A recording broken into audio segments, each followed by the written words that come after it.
that originates in Philadelphia, all under certain terms and conditions. This bill will be referred to the appropriate committee. And an ordinance amending Title 19 of the Philadelphia Code entitled Finance, Taxes, and Collections to add a new chapter 19-4800 entitled Retail Delivery Tax to establish a tax on orders for the delivery in Philadelphia of retail consumer and other tangible goods, all under certain terms and conditions. This bill will be referred to the appropriate committee. And a privileged resolution authorizing the Committee on Legislative Oversight to hold hearings on the status, operations, and economic impact at the Port of Philadelphia, Philiport, to ensure its growth and operations position the City of Philadelphia as a 21st century commerce hub. In the 2nd Councilmanic District, this resolution will be placed on the day's final passage calendar. Good job, Rue. Chair recognizes Councilman Isaiah Thomas. Good morning, Council President. Good morning, colleagues. Good morning to all of our special guests. Today, I'll offer one resolution. Thank you, Council President. Thank you very much. Member Thomas, will the Chief Clerk please read the title of the resolution?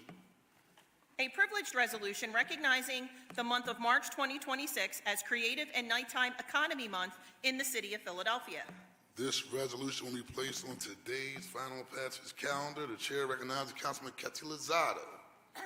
Good morning, Council President. I have 3 bills. Thank you very much. Chief Clerk, please read the title of the bills. An ordinance amending Section 12-2705 of the Philadelphia Code, issuance of resident parking permits to allow for certain residential parking permits in District 38, all under certain terms and conditions. This bill will be referred to the appropriate committee. And an ordinance to amend the Philadelphia zoning maps by changing the zoning designations of certain areas of land located within an area bounded by Erie Avenue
on state road training so that they don't have the recidivism.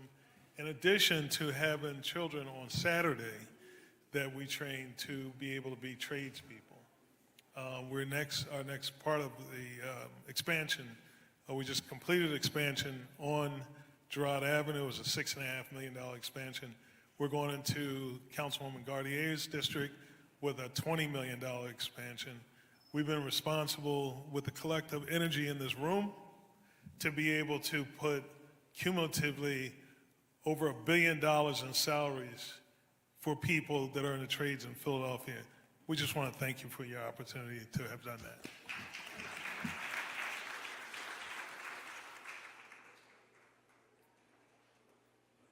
All right.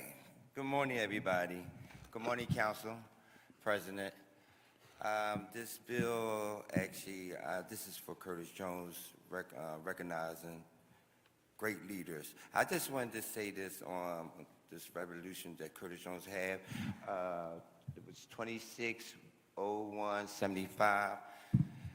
From Geneva Black, this man, councilman, been ironing people in our neighborhood, and I'm gonna go cry because Geneva Black, Pastor James Allen, Dr. James Allen, all these people I'm talking about, these people lead me, they guide me when I was a kid, when I was 16 years old. A lot of them is not here. And I really appreciate, Councilman, from the bottom of my heart, that you've been honoring these people before they leave here. I think that's a great gift, because most people get the honor when they go on. So I just wanted to say to you, thank you for honoring Man of Dunn, because Man of Dunn had me since I was 16 years old. Pastor Allen had me since I was 18 years old. Geneva Black had me since I was 12 years old. So a lot of my leadership comes from those strong people. And I just want to say thank you so much for honoring people before they leave here. And the second thing I just want to say to all the city council, thank y'all for just listening to us. Thank y'all for passing safe homes, because that's important. That's not something to argue really about, but sometimes you got to come here and debate.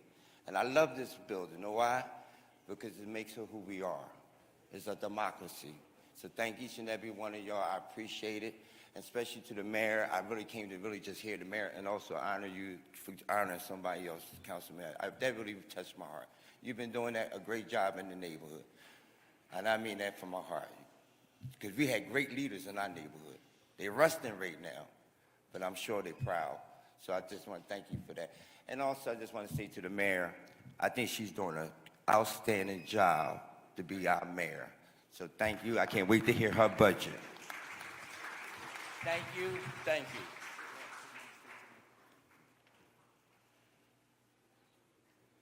you.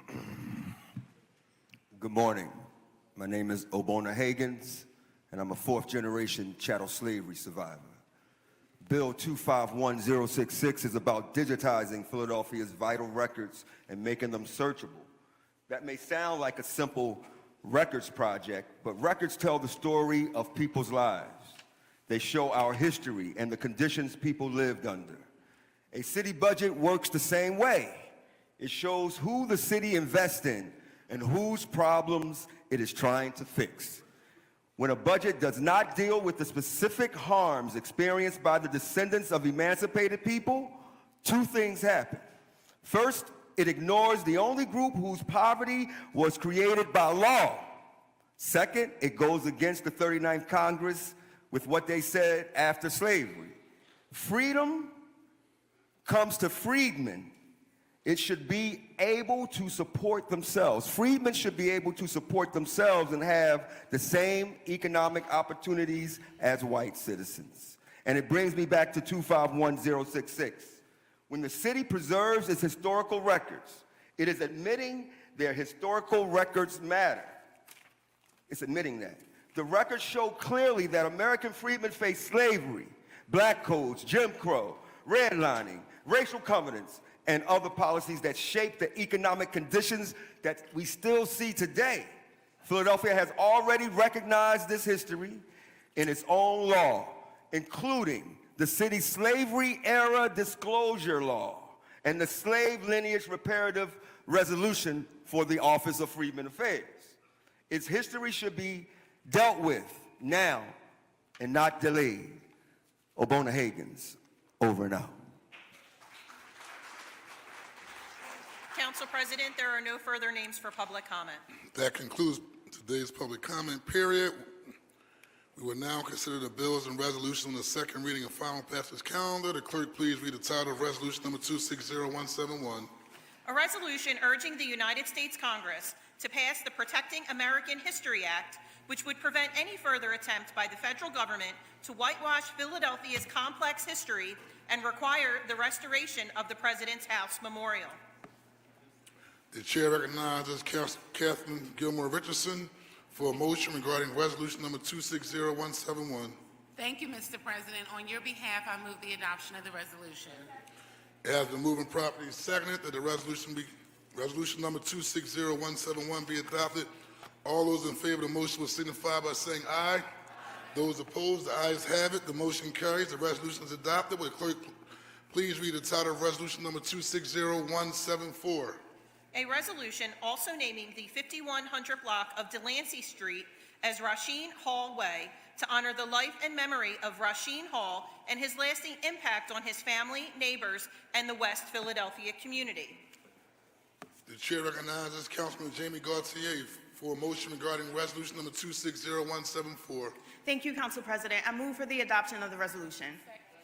It has been moved and properly seconded that the resolution number 260174 be adopted. All those in favor will signify by saying aye. Those opposed, the ayes have it. The motion carries. The resolution is adopted. Will the clerk please read the title of resolution number 260175? A resolution renaming the 700 block of North 63rd Street, Madeline Dunn Way, in recognition of her lifetime of community leadership and civic engagement in West Philadelphia. The chair recognizes Councilmember Jones for a motion regarding resolution number 260175. Mr. President, may I speak to the resolution for a moment? Briefly, sir. Briefly, I got it. Madeline Dunn preceded Curtis Jones. Madeline Dunn helped elect half of the people sitting in that section. Madeline Dunn ran for this seat before I ever thought about it. And back then, unlike now, her provocative kind of leadership was not accepted. And so she fell back, didn't go away, but she contributed a different way. And what I would say to you is that, as Marvin Robinson said, we need to give our leaders flowers while they can still smell them. And I'm very proud to have had her as a staffer. And why did I do that? You remember Morgan Cephas? Nobody managed Madeline. Madeline managed everybody. So enthusiastically, I move for the adoption of this resolution. It has been moved and properly and enthusiastically seconded. Well done. That the resolution number 260175 be adopted. All those in favor of the motion will signify by saying aye. Those opposed, the ayes have it. The motion carries and resolution is adopted.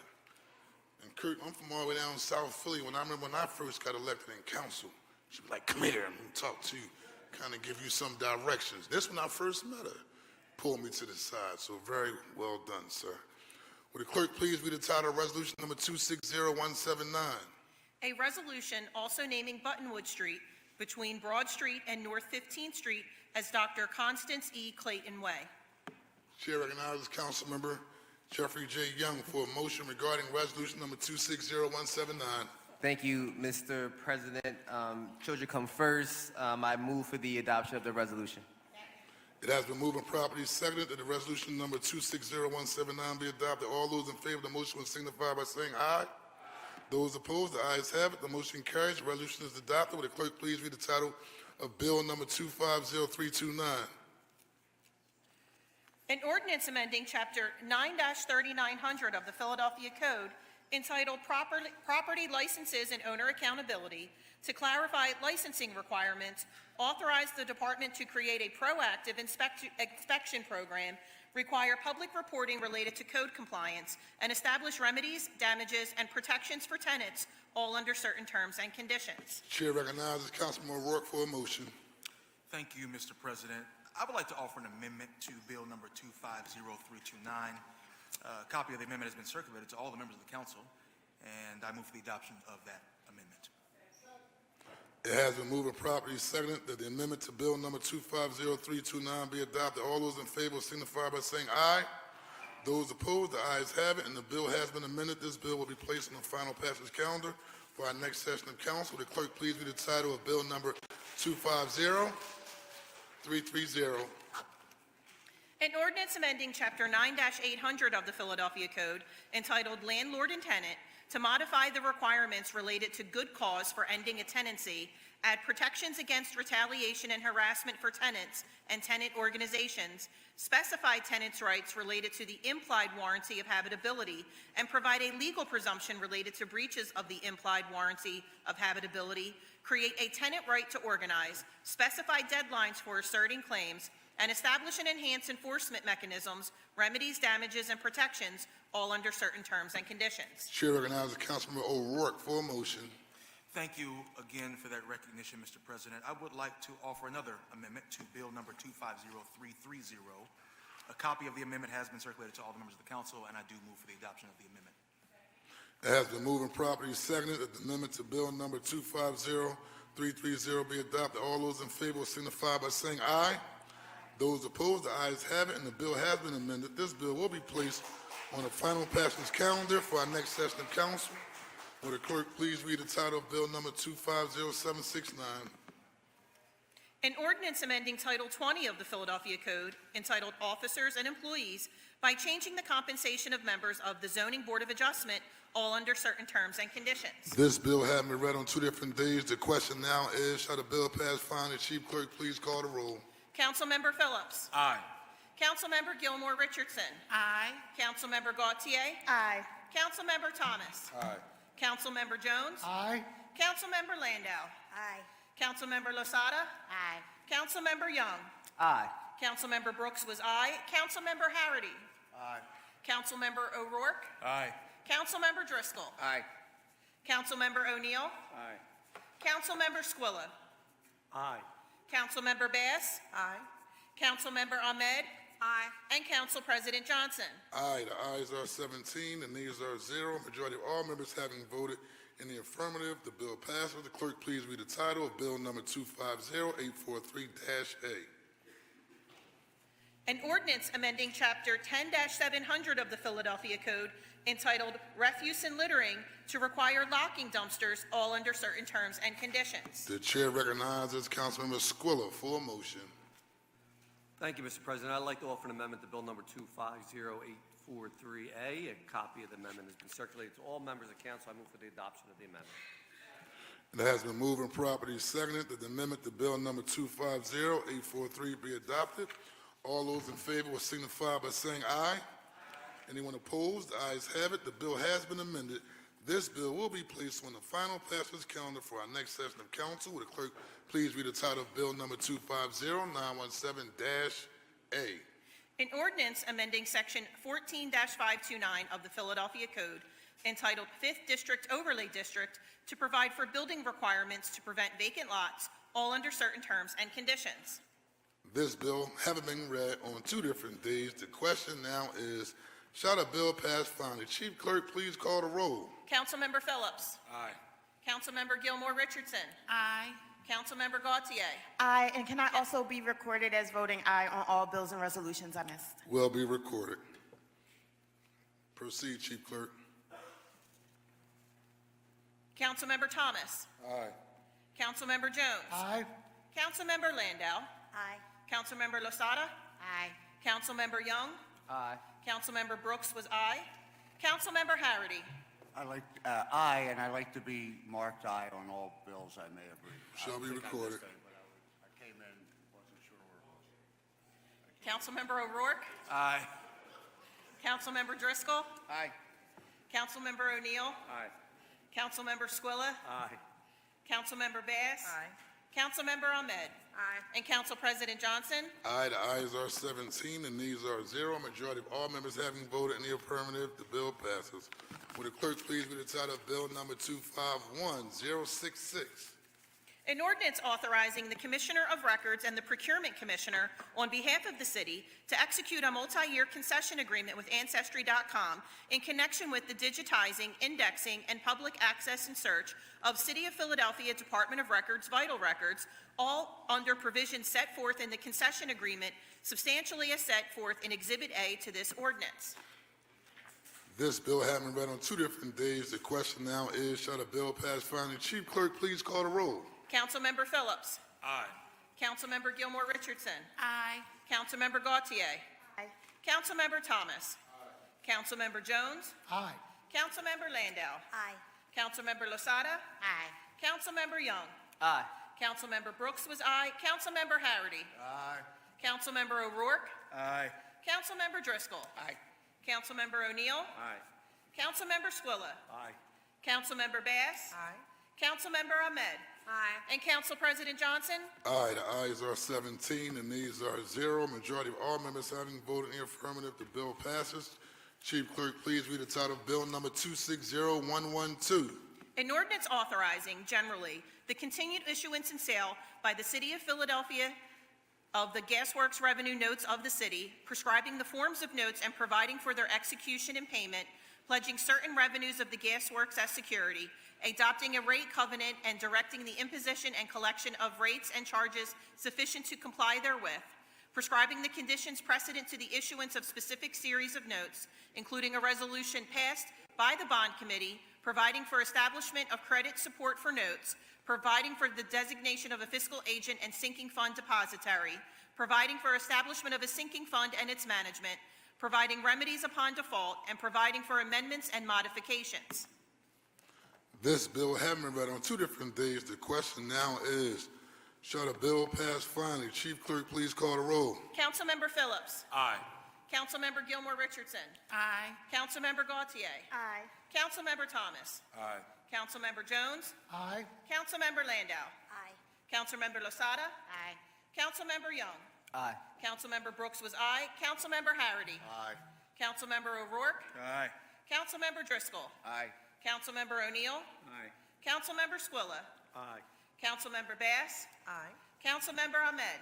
Aye. And Council President Johnson. Aye. The ayes are 17, the nays are 0. Majority of all members having voted in the affirmative, the bill passes. Chief Clerk, please read the title of Bill Number 260113. An ordinance authorizing the execution, delivery, and performance by the Philadelphia Facilities Management Corporation on behalf of the Philadelphia Gas Works of an amended service agreement with Transcontinental Gas Pipeline Company, LLC, for gas storage services under the Transco WSS Open Access Rate Schedule. This bill having been read on 2 different days, the question now is, shall the bill pass finally? Chief Clerk, please call the roll. Councilmember Phillips. Aye. Councilmember Gilmore Richardson. Aye. Councilmember Gautier. Aye. Councilmember Thomas. Aye. Councilmember Jones. Aye. Councilmember Landau. Aye. Councilmember Losada. Aye. Councilmember Young. Aye. Councilmember Brooks was aye. Councilmember Harity. Aye. Councilmember O'Rourke. Aye. Councilmember Driscoll. Aye. Councilmember O'Neill. Aye. Councilmember Squilla. Aye. Councilmember Bass. Councilmember Ahmed. Aye. And Council President Johnson. Aye, the ayes are 17, the nays are 0. Majority of all members having voted in the affirmative, the bill passes. Will the clerk please read any additional resolutions on today's calendar? A privileged resolution honoring and recognizing Major Benjamin F. Brooks for his historic career in the Pennsylvania State Police and his role in expanding opportunity in law enforcement, introduced by Councilmember Jones. Chair recognizes Councilmember Curtis Jones for a motion on the resolution. I move for the adoption of the resolution. It has been moved and properly seconded that the resolution be adopted. All those in favor signify by saying aye. Those opposed, the ayes have it, and the resolution is adopted. Chief Clerk, please read the next resolution. A privileged resolution authorizing the Committee on Legislative Oversight to hold hearings on the status, operations, and economic impact at the Port of Philadelphia, Philiport, to ensure its growth and operations position the City of Philadelphia as a 21st century commerce hub, introduced by Councilmember Landau. Chair recognizes Councilman Rue Landau for a motion on the resolution in the 2nd Councilmanic District. Thank you, Council President. I move for the adoption of the resolution. It has been moved and properly seconded that the resolution be adopted. All those in favor signify by saying aye. Those opposed, the ayes have it, and the resolution is adopted. Good job, Member Rulandau. Chief Clerk, please read the title of the next resolution. A privileged resolution recognizing the month of March 2026 as Creative and Nighttime Economy Month in the City of Philadelphia. Introduced by Councilmember Thomas. Chair recognizes Councilman Isaiah Thomas for a motion on the resolution. Thank you, Council President. I move for the adoption of the resolution. It has been moved and properly seconded that the resolution be adopted. All those in favor signify by saying aye. Anyone opposed? The ayes have it, and the resolution is adopted. Chief Clerk, please read the title of the next resolution. A privileged resolution designating March 8th, 2026 as Joe Frazier Day in the City of Philadelphia in celebration and recognition of the 55th anniversary of the fight of the century in which Philadelphia icon Smokin' Joe Frazier defeated Muhammad Ali to win the World Heavyweight Championship title, introduced by Councilmember Harity. Chair recognizes Councilman Jim Hardy for a motion on the resolution. I move for the adoption of the resolution. Second. It has been moved and properly seconded that the resolution be adopted. All those in favor signify by saying aye. Anyone opposed? The ayes have it, and the resolution is adopted. Good job, Member Harity. Will the Chief Clerk please read the title of the next resolution? A privileged resolution recognizing and honoring the students, educators, and leadership of Imhotep Institute Charter High School for their outstanding STEM program and global educational initiatives, including Project Kumba, Japan, and celebrating their commitment to expanding access to science, technology, engineering, and mathematics education for students in the City of Philadelphia, introduced by Councilmember Bass. The Chair recognizes Councilman Cindy Bass for a motion on the resolution. Thank you, Mr. President. I move for the adoption of the resolution. It has been moved and properly seconded that the resolution be adopted. All those in favor signify by saying aye. Anyone opposed? The ayes have it, and the resolution is adopted. Will the Chief Clerk please read the title of the next resolution? A privileged resolution honoring and recognizing Makia Elizabeth, block captain of the 4500 block of Fernhill Road in southwest Germantown, for being named Block Captain of the Year by the Philadelphia Citizen and commending her outstanding leadership and dedication to building a stronger, more connected community in the City of Philadelphia, introduced by Councilmember Bass. The Chair recognizes Councilmember Bass for a motion on the resolution. Thank you, Mr. President. I'm honored to move for the adoption of this resolution. It has been moved and properly seconded that the resolution be adopted. All those in favor will signify by saying aye. Anyone opposed? The ayes have it, and the resolution is adopted. Chief Clerk, please read the title of the next resolution.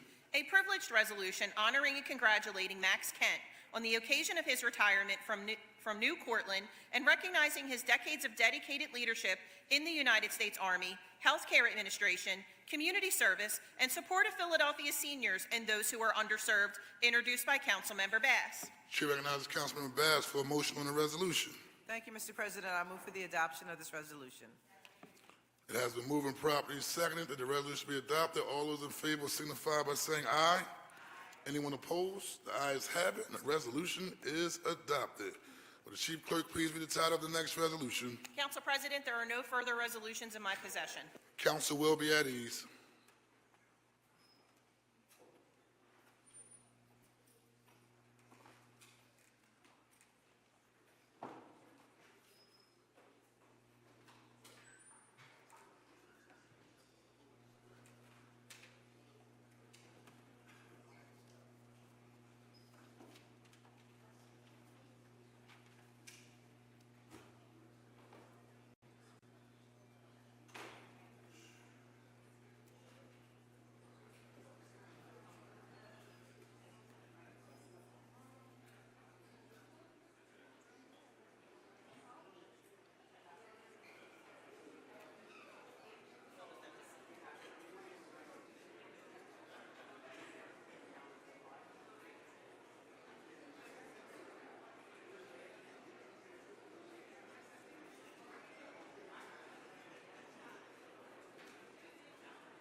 members, please take your seats. All visitors, please reside outside the council chamber rails. All sidebar conversations, please take out the council chambers as we prepare for our next order of business.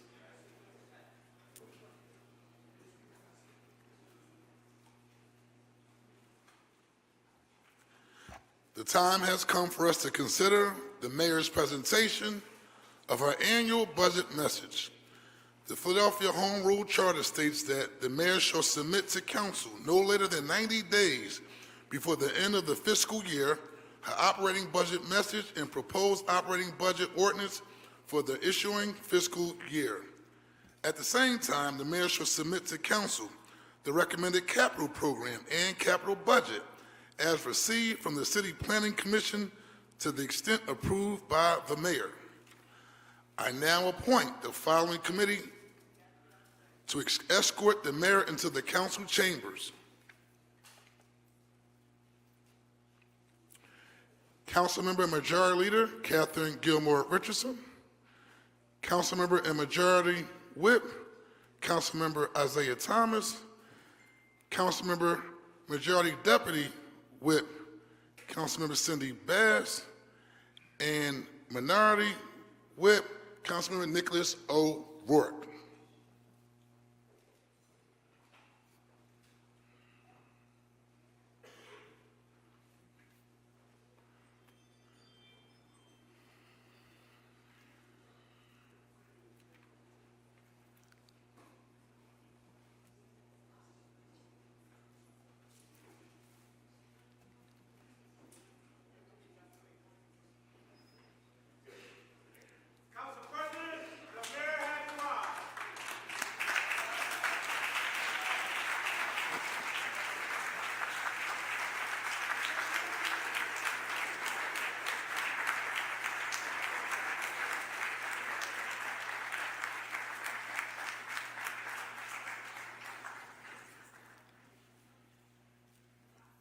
Ladies and gentlemen, I am pleased to introduce the mayor of the city of Philadelphia, Mayor Cherelle Parker.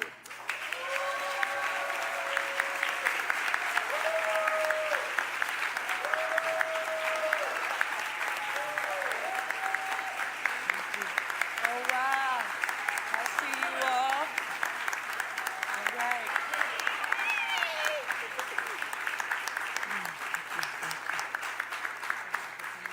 The floor is yours, Madam Mayor. Thank you, Mr. President. Before I officially begin, Mr. President, I want you to know that I shared a copy of the message that you sent to me, which was a flashback to 1990. Had me thinking about Mega Designs and Alpinas. You all don't even know what Mega Designs are. Somebody in here wore them. And I showed the picture to Langston, and he said, what's wrong? I said, I'm going back to that room today. He said, you look nervous. I said, I always am. He said, I won't be there to help you, but Grandmom and Dad will be there. They'll hold you down. I want to start by saying to Ms. Gladys James and to Benjamin Mullins, thank you both for being the anchors of our family and our village, and it is because of you that I am allowed to fulfill my duties as mayor of the city of Philadelphia, and I love you both. Thank you.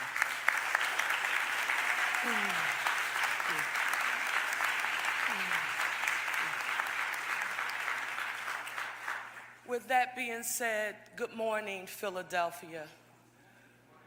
To my friend, Council President Kenyatta Johnson, and your leadership team, Majority Leader Catherine Gilmore Richardson, Majority Whip Isaiah Thomas, Deputy Majority Whip Cindy Bass, Minority Leader Kendra Brooks, Minority Whip Nicholas O'Rourke, and to every dedicated member of the City Council of Philadelphia.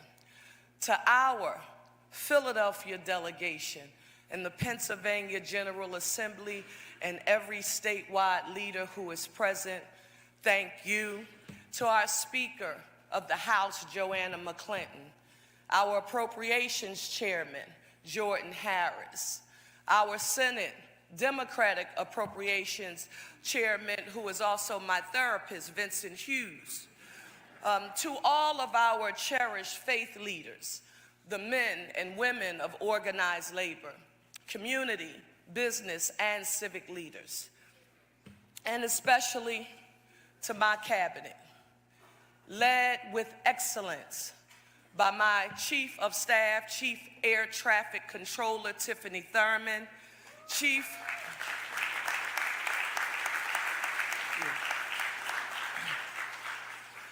along with my Chief Deputy Mayors, Vanessa Garrett Harley and Sincere A. Harris,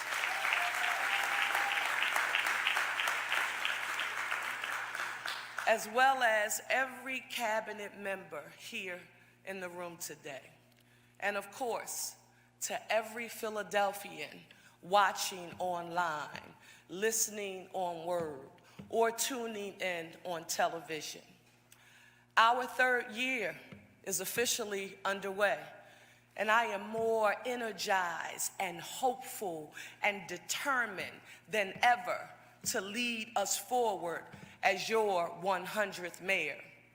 Today, I want you to know that I am proposing for your consideration my One Philly, One Future fiscal year 2027 budget, 5-year plan, and recommended capital budget and program.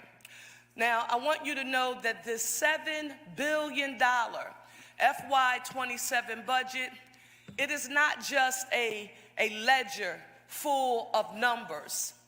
It's a bold set of strategic investments and actually what I believe is a roadmap to a safer, cleaner, and greener Philadelphia with access to economic opportunity for all.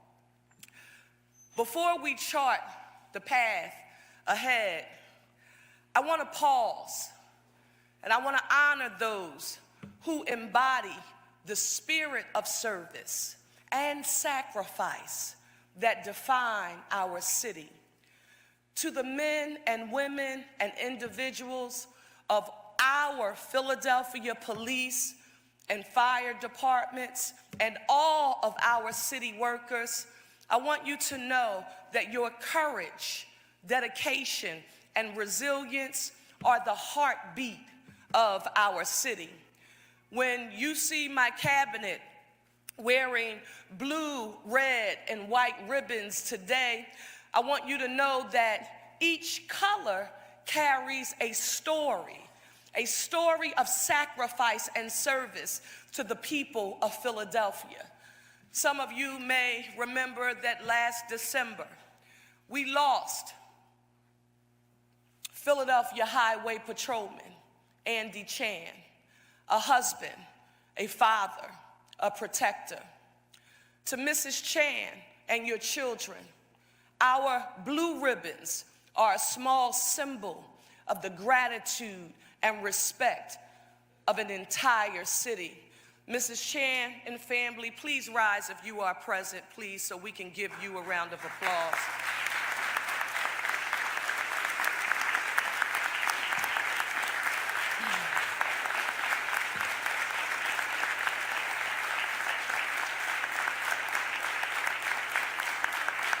Thank you. Thank you. More recently, back on March 2nd, as flames rose in the Winfield community, 9 brave Philadelphia firefighters ran towards the danger and ended up hospitalized as a result. Lieutenant Julius Sanders from Ladder 24 was there that night. So were 8 other firefighters, and I want you to hear their names. From Ladder 24 firefighters, Peter Turk, James McCaffrey, Stephen Bowling, and Justin Easley. From Engine 41 firefighters, Justin Hager, Jonathan Garofo, and Lieutenant Joseph Ryan, and Brian Collins from Engine 16. I think Lieutenant Sanders is present with us today. Lieutenant Sanders, I want you to please rise on behalf of yourself and your colleagues. Thank you, sir. Thank you, sir. Thank you, sir.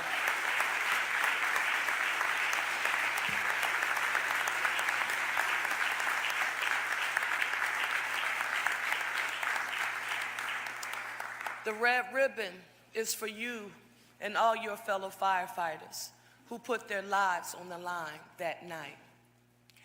And to the family of Timothy Sapp, a longtime employee of the Streets Department who passed away during one of the recent winter storms.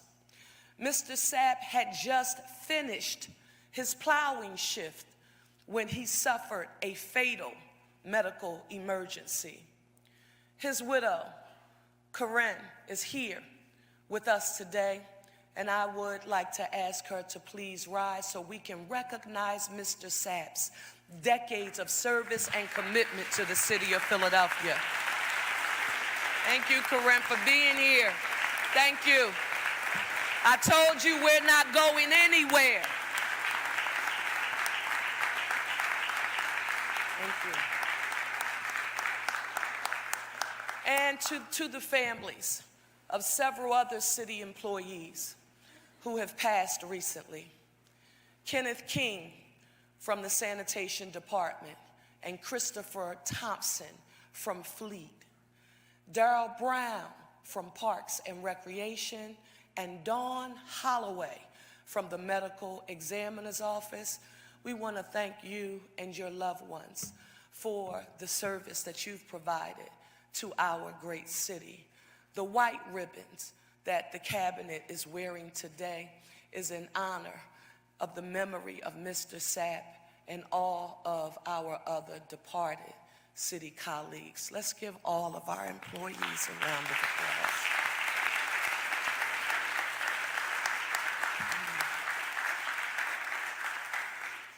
Before I go in to the budget, I want you to know I saw a clip this morning from a lady we are all familiar with by the name of Donna Brazile. She was in Philadelphia talking about the state of political affairs in our nation, and she said most prominently that we suffered from a hope deficit in our nation, that Americans needed a sense of hope.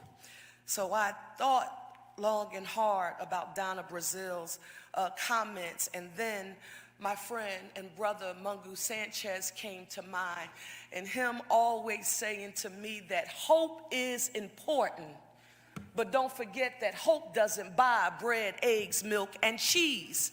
People need access to opportunity so that they can feel the hope, pride, and inspiration. With that being said, I want you to know that as we head into our FY27 budget, I want us to take a look briefly at where we've been, and then we'll talk about where we're going. But the hope is that you will feel that our city of Philadelphia is moving forward. We are making real and measurable progress. I want you to know, Philadelphia, that our city is safer, our city is cleaner and greener, and the data proves it. We know that we are safer under the leadership of Police Commissioner Kevin Bethel and Public Safety Director Adam Geer.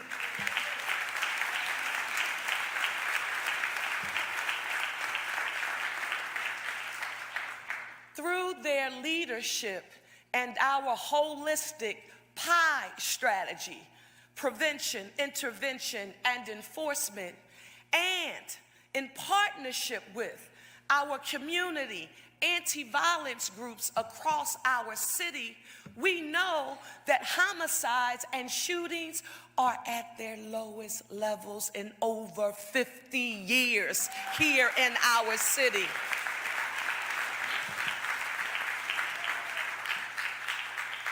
Council President Kenyatta Johnson, we are on our way. And Philadelphia, I just don't want you to take my word for it.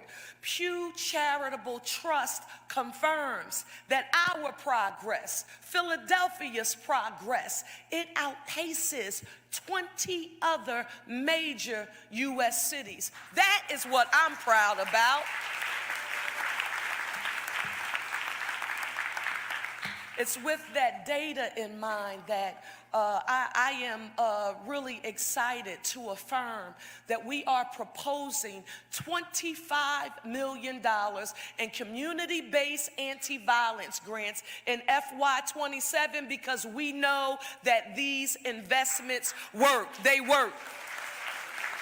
With that being said, there are some folks who are here.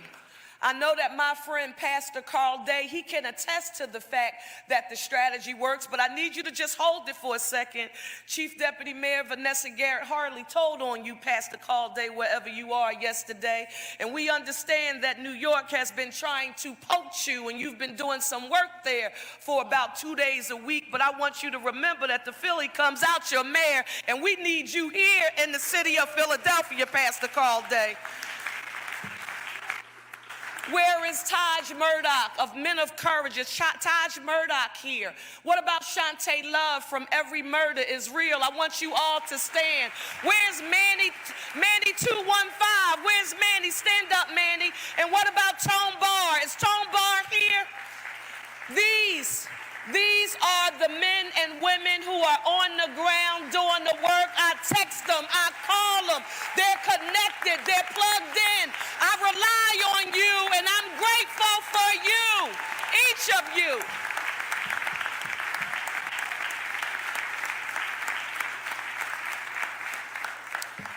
Council Member Curtis Jones Jr., the author of our blueprint for a safer Philadelphia.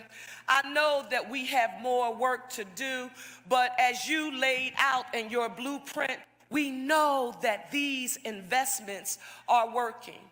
I also want us, because I remember being on the trail and it wasn't popular to talk about the need to support community policing in the city of Philadelphia. But I want to hear from you all. A round of applause for the men and women of the Philadelphia Police Department, our Commissioner Bethel, the best police commissioner in the United States, and Chief Public Safety Director Adam Gear, and everyone on his team. Bethel and Gear, you're my public safety anchors. I'm grateful for you every day. Thank you. Philadelphia, I want you to know that we are not stopping there. While we're proud of the progress and the lower homicide numbers, I want you to know that's only the beginning. The Philadelphia Police Department is also helping to address quality of life issues in our neighborhood. A new team of quality of life assurance officers will be deployed to the city. Now, many of you have already seen them in action with the Market East Revitalization Project. What are these officers doing? They are addressing nuisance properties and problem establishments that disrupt the peace of our residential blocks. And here's one more important update, a promise that we made to you about transparency in public safety. We talked about those body-worn cameras. Philadelphia, as your mayor, I'm proud to affirm for you today that body-worn cameras are now issued to every officer in every patrol district, as well as our frontline personnel.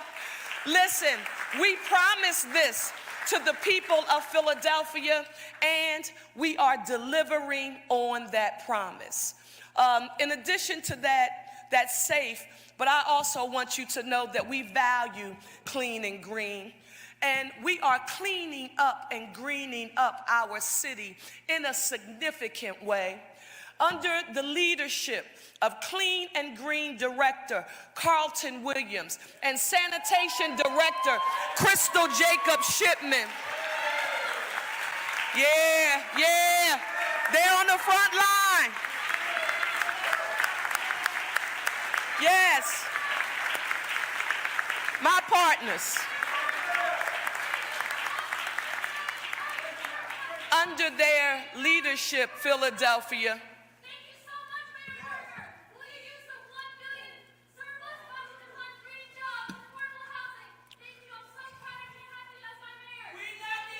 thank you, baby. I love you too. Thank you. And listen, if you stay tuned, you're going to be excited about what you're about to hear, because you and I, we like that. Okay. All right.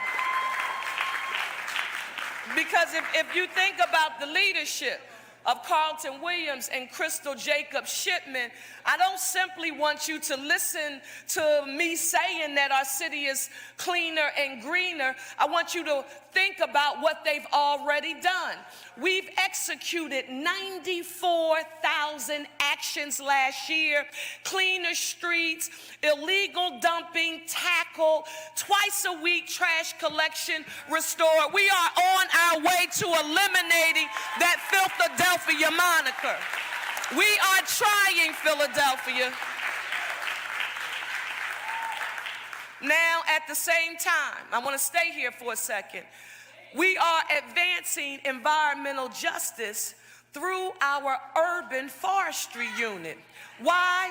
Because we know that neighborhoods with higher poverty rates often has fewer trees. Councilmember Majority Leader Catherine Gilmore Richardson, my teacher about the Urban Heat Island Index. So this is why, in partnership with the Department of Commerce, we trained 40 taking care of business ambassadors to care for 460 newly planted trees on commercial corridors across the city.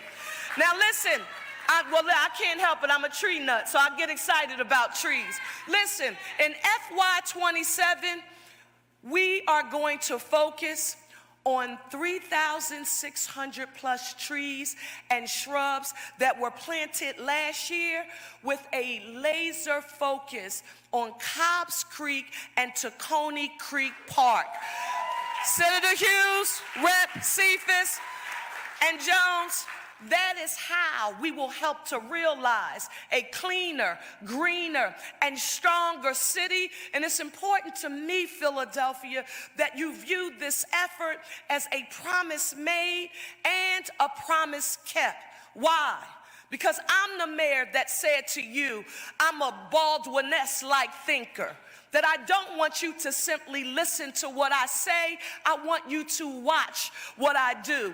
That's why we always fact check our promises to the people of Philadelphia. And what did we do in preparation for this presentation? We fact checked 26 promises that I made in last year's budget address. And in a document that is on the desk of all members of council today, we're letting you know exactly how we did. I never, and we don't, promise perfection, but we do want you to know we are doing the best that we can with what we have. So please take a look, check out our progress, give us feedback, and let us know what you think. We want to make sure that we are being responsive. Now, Philadelphia, this is important. I want to start by encouraging each of us to dream big, to think bigger. But we can't dream big and think bigger without making sure that fiscal stability is our ground, rock that we will stand on. Together, we need to roll up our sleeves. I want us to dive into the $7 billion proposal that I offer for council's consideration today.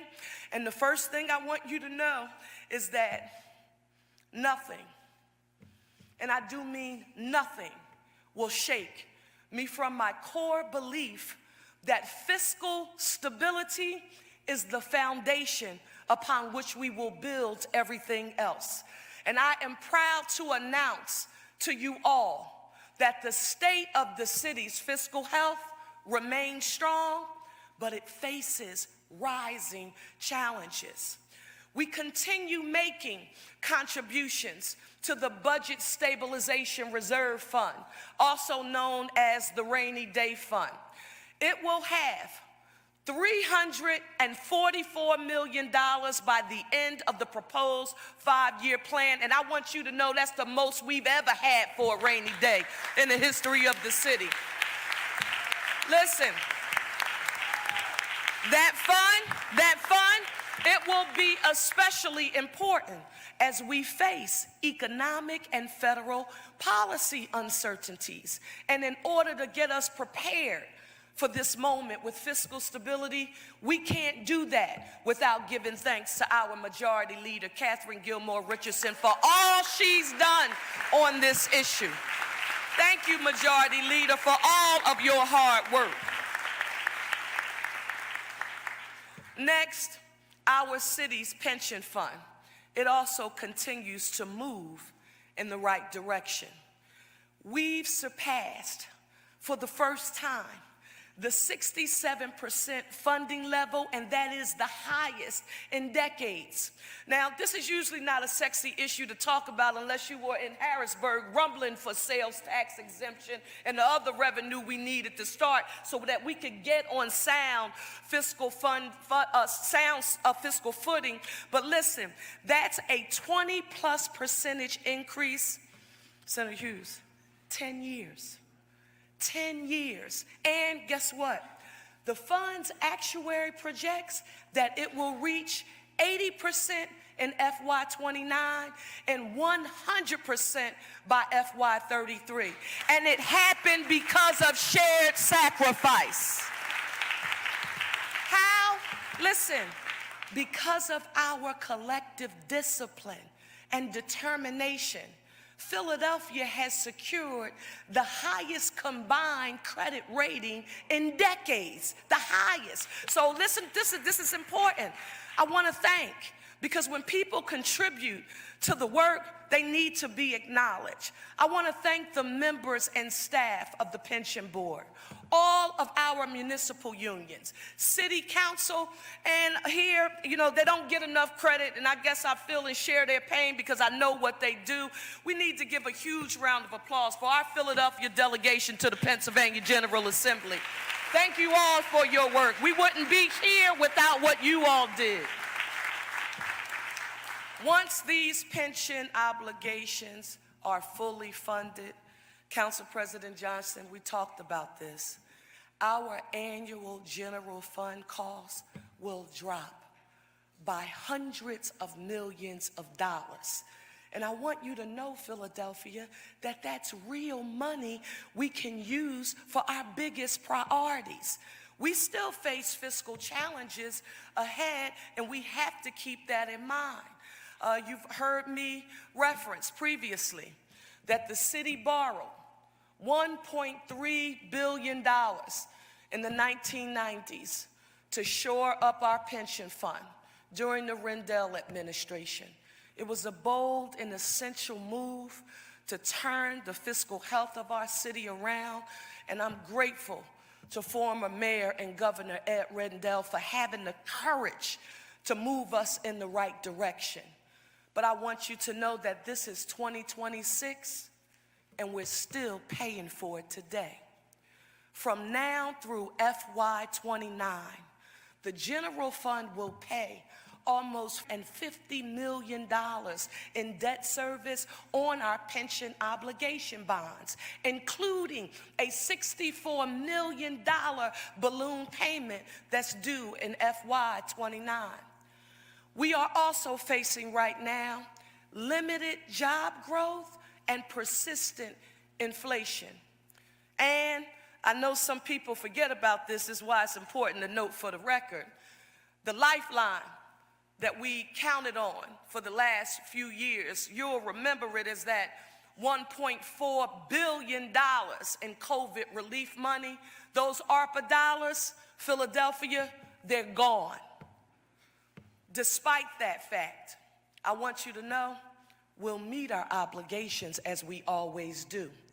As mayor of this city, I will never allow anyone or anything to compromise our fiscal stability, because we can't address all of the major issues that are impacting our city if we don't have access to revenue to do it.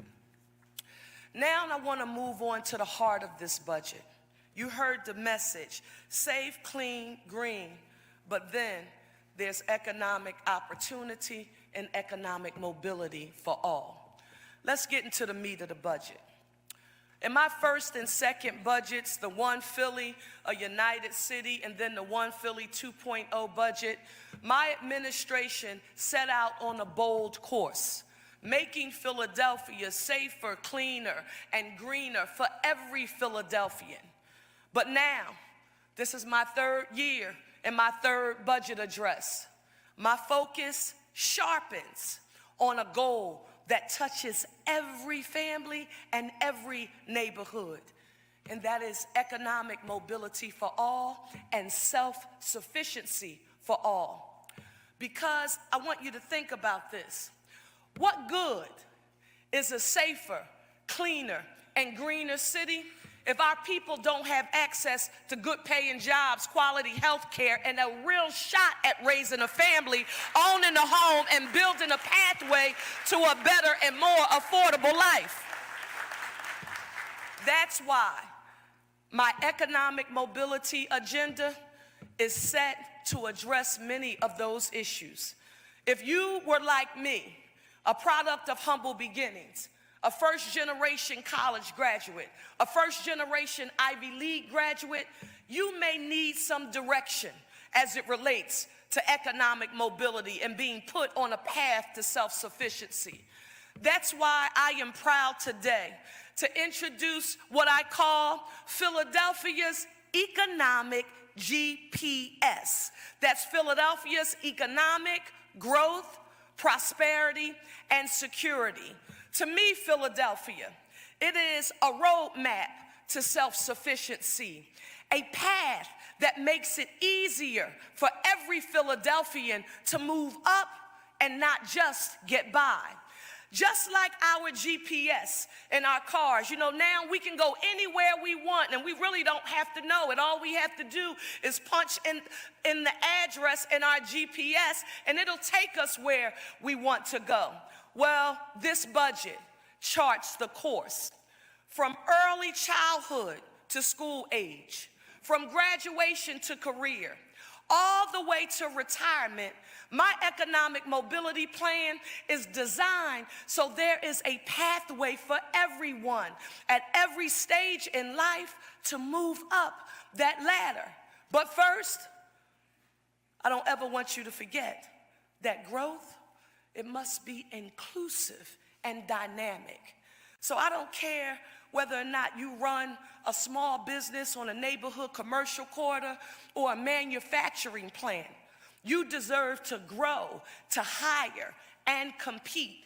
Prosperity must be shared and accessible, with every resident able to afford a home, gain a quality education, and get the skills training they need. Now, if we get this right by making value-driven, data-informed investments, Philadelphia can become the national model for economic mobility across the country.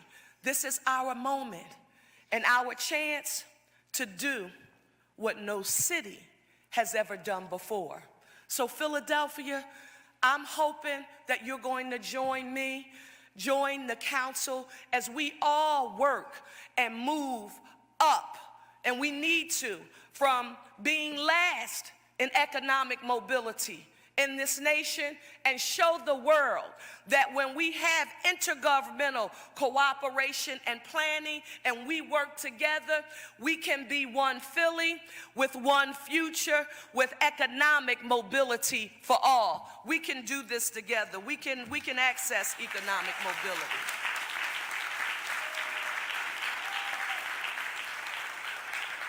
How are we going to get it done? We are working to reduce barriers to economic mobility and provide access to capital, workforce development, transportation, and here's a big one, housing affordability. It's important. Senator Hughes, affordability is new for a whole lot of other people. We've been working on affordability for a long, long time. But you know, when we think about housing in the city of Philadelphia, you have to think about housing as a gateway to economic mobility. There's no other way to think about it, and I know that City Council feels the same too. Listen, if you ask any economist, liberal, moderate, or conservative, do we have a housing crisis in our nation? Everyone will agree, yes, we do. They will also tell you that it's rooted in two things, supply and production. That is why my administration is proposing specific solutions. Now, we just had the honor and privilege of working with this City Council of Philadelphia to usher in a $2 billion investment in restoring and building and repairing 30,000 units of housing through our home initiative. That's the Housing Opportunities Made Easy plan. It's the largest housing initiative in Philadelphia's history. Think about that in partnership with Kelvin Jeremiah and the Philadelphia Housing Authority's plan to create and preserve 20,000 units of deeply affordable housing, and that translates into 50,000 units of housing overall and collaboration. It's important for us to not work in silos, Senator Street. Representative Cephas, we have to work together in order to get this done. So Philadelphia, when you think about programs, and I'm really giddy about this one. This is my baby. I'm proud to see it come to fruition. I want you to think about our One Philly mortgage program. I want you to think about basic systems home repair. I want you to think about renter protections. I want you to think about adaptive modifications. I want you to think about turn the key, our menu of options.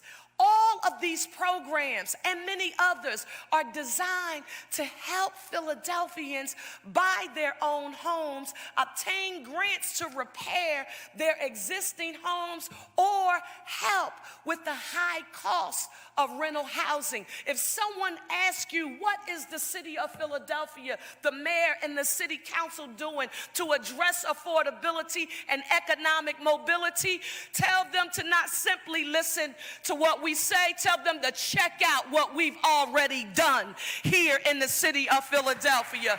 The council, the executive branch, working together to get it done.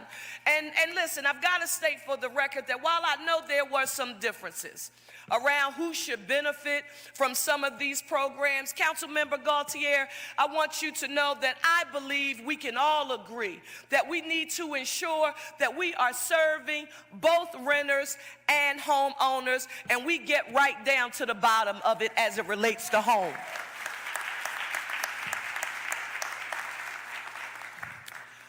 The proposed 5-year plan that I offer here today includes that debt service for the two $400 million borrowings under home.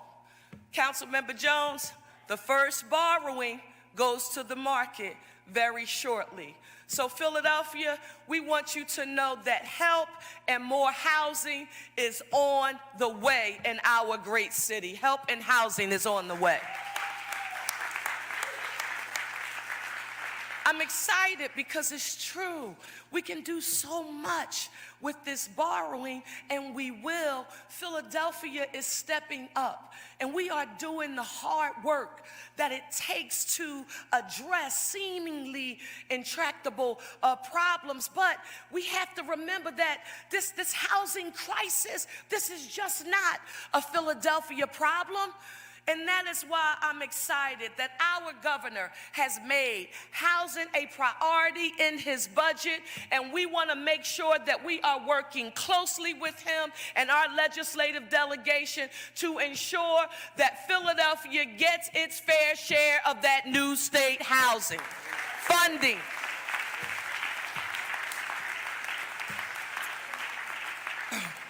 Next, housing. Our innovation and partnership, No Silos, it was on full display during my recent visit to a U.S. Conference of Mayors meeting. And I knew people were talking about the plan because all they wanted to talk about was, how did the Philadelphia Building and Construction Trades get to invest $50 million to completely renovate an affordable apartment building for senior citizens? Ryan Boyer, our building trades leader, all members of the trades who are present. I saw you, Sam, and Calvin Jeremiah. I just said, I'm just the mayor, but this is how we do it in Philadelphia. And we work together, but that said to me, people saw what you did. That's not the building trades of the old, where all we would talk about is, oh, we need to diversify and we need inclusion, and they're only concerned about themselves. When we all work together with the building trades in partnership with external partners in the nonprofit sector like Calvin Jeremiah, we can achieve success together. Give Ryan Boyd, the building trades, and Calvin Jeremiah a huge round of applause. This is a new building trades in Philadelphia, and I'm proud that you are one of our anchors in finding solutions. Here's another investment in economic mobility. When I first started publicly talking about this idea, I didn't know how many people would catch on. But I want you to think about Philadelphia during our industrial years. You know, we were the home base for factories here in the city of Philadelphia, producing a number of different items that created jobs that put people on a path to self-sufficiency. It's with that history in mind and our possibility for the future that I want you to think about building factories to create modular housing right here in the city of Philadelphia, where we can build the supply to meet the demand, and not just in one neighborhood, in all neighborhoods in the city of Philadelphia. Council member Isaiah Thomas, you were one of the first members to understand what that vision would require, that we needed to address supply and production, but it also meant that we would create a pipeline for training the next generation of skilled trades workers here in our city, and it takes leadership to do that. Councilmember Thomas, thank you. Please give him a round of applause. You embraced that vision before a whole lot of other people could see it. I want you to think about this, Philadelphia, really. Factories with employees working around the clock, because they're in a controlled climate and they don't have to worry about the elements. I want you to think about like 3 shifts, working 24/7. Family-sustaining union jobs to build affordable and workforce homes for Philadelphians who need housing right now. Right now we need that housing. We can't wait. That's why in this budget, I am proposing that we invest $10 million to move this agenda item forward. And guess what, Councilmember Thomas? We put out an RFI, that's a request for information, and there is real interest already coming in. I don't know if Jesse Lawrence and Angela Brooks are here, but I was on pins and needles waiting for the responses, and they have been very encouraging. So we have a whole lot of work to do, and as mayor of this city, you need to know I'm counting on you.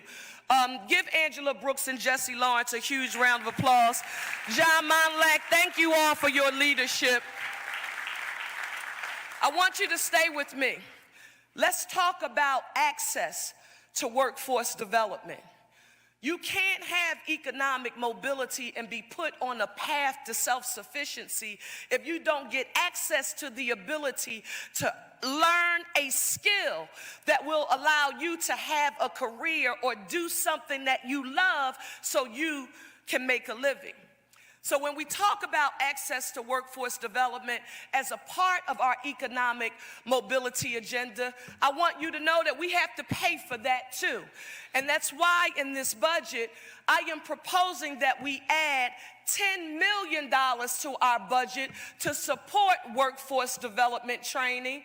Now, in my last budget, you know we made this same commitment and we invested in organizations like the Center for Black Educator Development, Unite Here, the Black Brain Campaign, and SCIU. And I'm proud to let you know, Philadelphia, that these investments, they are already making a difference. But when we work together, the city doesn't have to do everything alone. So that when we had the foresight to make that investment, the philanthropic community, they also stepped up. They were led by Comcast, the William Penn Foundation, the Philadelphia Foundation, and others. And guess what they did? They added another $10 million, and it has been invested to provide workers in emerging industries with the support and skills training that they need so that people can be put on a path to self-sufficiency. That's economic mobility. And if Layla Bibby and Omar Nelson and Sherman McLeod are here, I want you to stand up. Are they in the room anywhere? Give them a round of applause. The skills training that you do at the Carpenters Union, at the Sam Staten Senior Apprenticeship Program, and the Philadelphia Technical Training Institute, it is exactly what we need to move forward with economic mobility. And as mayor, I'm proud and looking forward to partnering with each of you. Please give them a huge round of applause. Thank you. Our public awards are going to be announced soon. Council President and Majority Leader Catherine Gilmore Richardson will be trying to get on your calendar very, very shortly. Next, I want to talk about an area and an issue that is very dear and near to my heart. My grandmother would tell me sometimes, and you know when you're younger, you know how you don't think older people know what they're talking about, and you're a teenager and you think you know it all. My grandmother and my Aunt Vi, you know, they were domestic workers who traveled to Philadelphia from the South. And Mommy would say things to me like, well, if you would just be quiet and listen to the teachers and get it in your head, you can do anything you want to do in life, no matter your circumstances. That's why today I am a firm believer that all of our work in the field of education, it is the foundation to ensure that we increase economic mobility. Every day, we have to be focused on increasing pathways for our children, but don't just talk about children. We have to talk about children and adult learners too, those who are taking care of the children. And it's not always mom and dad. Some people are raised like I was through kinship care, being raised by my grandmother and my grandfather. And so we have to think about our youngest learners and our adult learners. And that's why in this budget, for our youngest learners, we propose adding 100 new high-quality seats for our PHL pre-K program that would take us to a total of 5,350 seats right here in the city of Philadelphia. Yes. Parents of children in the program, they can work with a peace of mind while knowing that their children are receiving a free, high-quality education. And we can't ever forget that child care, that early childhood education, that is economic mobility. But we don't just stop there. I want you to know that through our extended day, extended year program,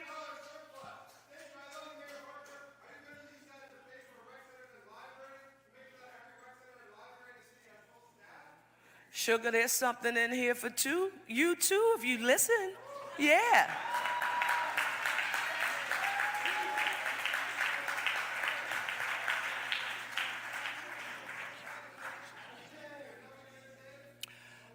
I want you to know that we won't stop with just early childhood education.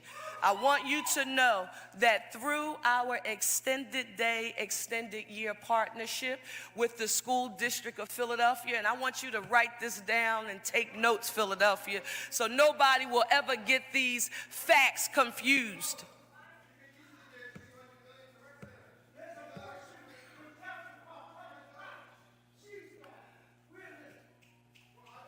The partnership with the School District of Philadelphia.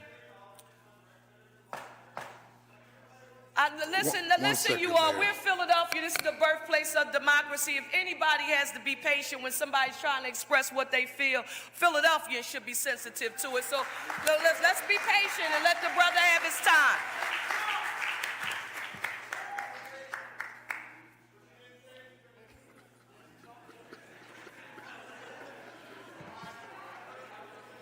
We're a model for the nation and democracy. Be patient, Philadelphia.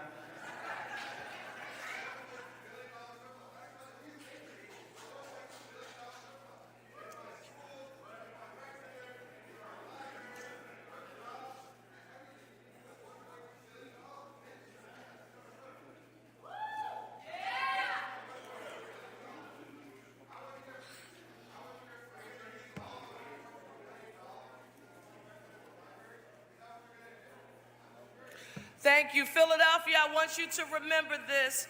We just spoke about early childhood education, but I now want you to turn your attention to something that we had never done in the city of Philadelphia before.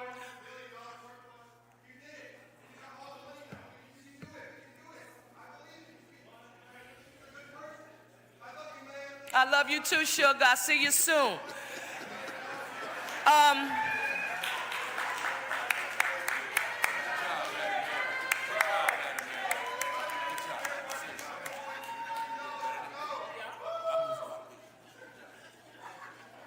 Philadelphia, sixth largest city in the nation, birthplace of democracy. We believe in free speech, and we should be patient with anyone who's ever trying to communicate what they think and feel, because what he feels, it matters. And this is the place and space where we have to make sure we keep his thoughts in mind. But now I want to get back through something that we had never done in the city of Philadelphia before.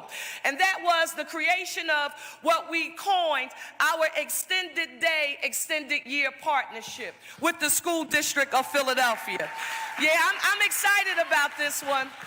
Councilmember Phillips, we've opened pre- and after-school enrichment programs with over 14,000 slots now in 40 schools, both district traditional and district charter operated schools. And when we say this sometimes, I don't think people get what we mean, so I want to be clear. We're talking about winter, spring, and summer breaks. Our families who may not have the financial wherewithal to pay for high-quality academic enrichment programs, well, now they don't have to pay for them because the city of Philadelphia School District is providing them. Economic mobility, too. So our program in EDEY, it is going so well that we propose investing $1.9 million to expand our extended day, extended year program to 47 schools in FY27, and that would make 35 district-operated schools and 12 charter schools. Listen, right now, I need our superintendent, Dr. Tony Wadlington, our dynamic superintendent, who is also recognized nationally for his leadership. I want you to please stand, Dr. Wadlington, Dr. Deb Carrera, my Chief Education Officer, and Chief Deputy Mayor Vanessa Garrett Harley. Please stand. Listen, Jessica's around here somewhere. Thank you all for your leadership. You saw the vision and you ran with it, and I am so grateful that you all made it happen. But not only is the cabinet here, I think there are parents of 2 EDEY students who are here with us today. Is Quill and Tish Camera here, whose children attend the Silas Cohen Elementary? Please rise and please give them a round of applause.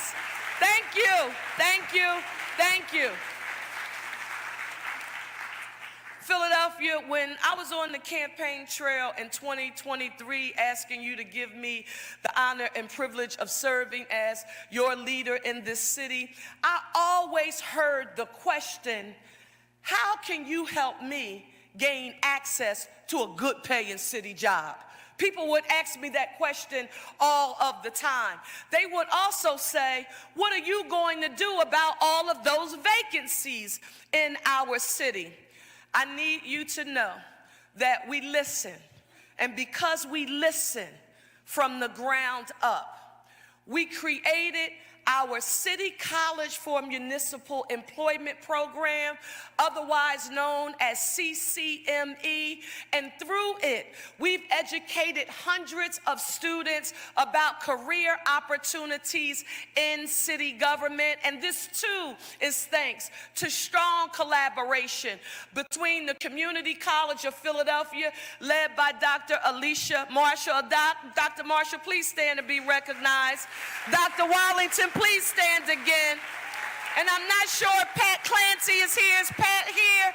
Pat Clancy and Camille Duchesset, our Chief Administrative Officer.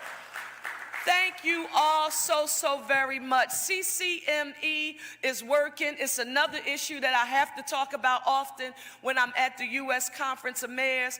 So to you, Pat, to Dr. Marshall and Dr. Wadlington, I want to thank you for everything that you are doing to make CCME a success. It is definitely a model that we are building in our nation. And it's with their leadership in mind that it's now time for us to take the next step. And the next step means that we propose investing $7 million to establish a CCME Fellows Program for recent graduates transitioning to municipal employment. And I do think that 2 recent CCME graduates who now work for the city of Philadelphia are here today. It's Inga Figatola, who is an information security analyst with the Office of Innovation and Technology, and Tanae Robinson, who is a clerk with the Sanitation Department. Please stand. These 2 women are products of our City College for Municipal Employment. Thank you for taking advantage of the opportunity. Listen, our economic mobility agenda, Philadelphia, has another super exciting development on the education front. This, and I've talked to many people in this room, and I know that we feel and have felt each other's pain. Higher education has been a proven pathway to high-wage jobs and entry into the middle class for generations of Philadelphians. It's what we know. It's what many of us did in our lives. But I want you to know that as the cost of higher education has risen, many Philadelphians have taken out loans to pay for both undergraduate and graduate studies, so much so that more than 231,000 Philadelphians have student loan debt that they're struggling with, and 14% of them are over the age of 65. Listen, changes to the federal student loan program that were approved by Congress in 2025 threaten to increase those costs for most borrowers.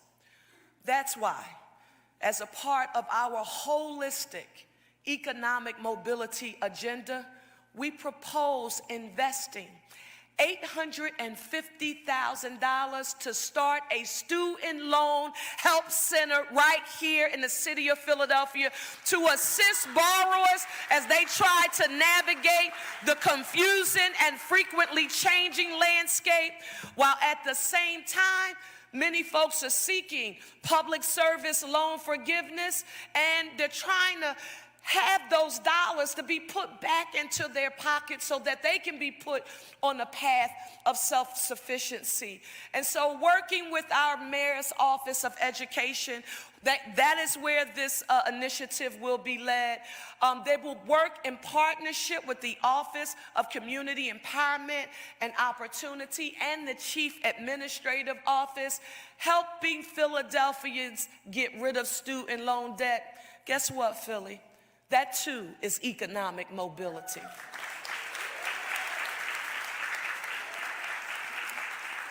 Now, Councilmember Landau, before we leave education, I know that we are all aware that the school district is facing a financial crisis.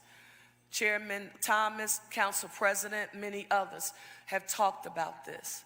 And I want you to know that the Parker administration is committed to ensuring that our schools, and that we do everything in our power to ensure that our schools are adequately funded and that our students do have access to a thorough and efficient public education.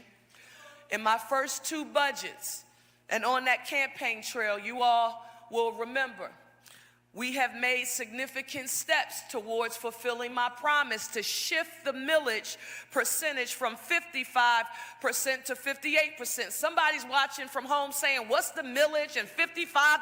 We don't know anything about that. Well, right when we started, when we were on the trail, we know 55 cents of every dollar in our property tax revenue is dedicated to public education.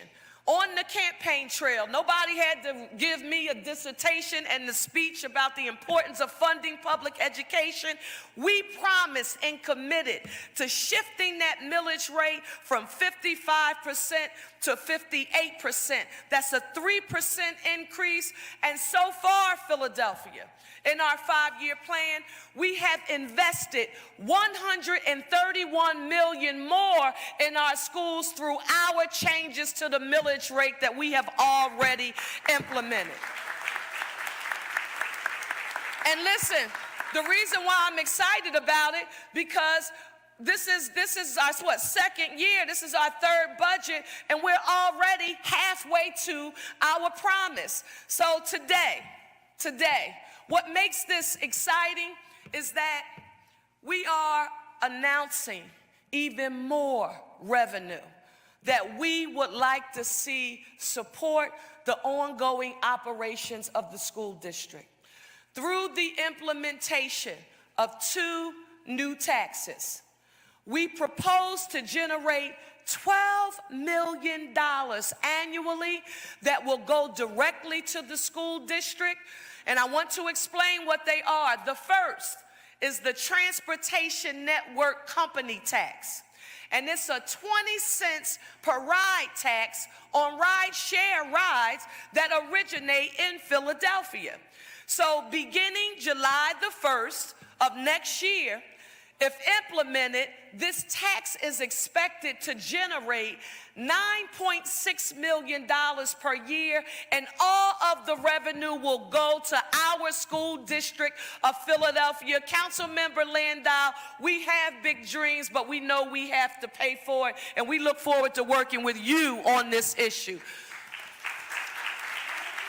That's one vehicle. The next vehicle, because the structural deficit that the school district of Philadelphia is facing, it really needs more additional revenue. With that in mind, I want you to know that we are also proposing to modify the tax calculation from cell towers under the use and occupancy tax. Now, somebody is saying a cell tower use, and what is that? If you're like me, walk down the street and every once in a while, look up high. I want you to think about those like metal antennas. They look like old-fashioned metal antennas, and I call them contraptions. They're at the top of buildings, and you see them scattered in neighborhoods across the city. But what you may rarely notice about them is that all of our cell phone carriers, the telecom companies that we get our cell phones from, that we pay our bills to, each of them have their own signal connectors attached to these tires, and that's how we get varying connections with our cell phone usage, and it varies based on the company that you're with. Well, this is something that they don't do that for free. Whomever owns the building where the cell phone tower is located, they get paid to have that cell phone tower on their building. And since they're operating and functioning here in the city of Philadelphia, it makes good sense to ensure that that business activity is taxed and that the funding goes to support our schools. We support those companies. We now need that revenue to support our schools. And we're going to work very hard to fight for that revenue. How much would it generate? We estimate that this would generate an annual additional $2.4 million for the school district. And I know President Streeter, if School Board President Reginald Streeter is here, he's saying, yeah, I hear you, and those are great ideas, but we need more. And I know that, President Streeter. That is why, as mayor of this city, working in partnership with the City Council of Philadelphia, I want you to know that we are going to do our part with the taxes that we just recommended for implementation, but we are also going to do our part in supporting our governor and our state legislators as they work hard to help fix our Philadelphia crumbling infrastructure and give our children learning spaces that they deserve. So part of this budget includes the administrative and executive branches working together so that we can help Harrisburg, help Philadelphia. And council members, I think we can do that together. Why is it important? It's important that we do it together because although it is the state's constitutional responsibility to deliver a thorough and efficient public education, Senator Hughes, Mr. Chairman, knows that Philadelphia has always stepped up in a super big way to raise revenue locally to support our public schools, and we won't stop now. We're going to do everything that we can to make sure our school district has what it needs because our kids are worth it and they deserve it.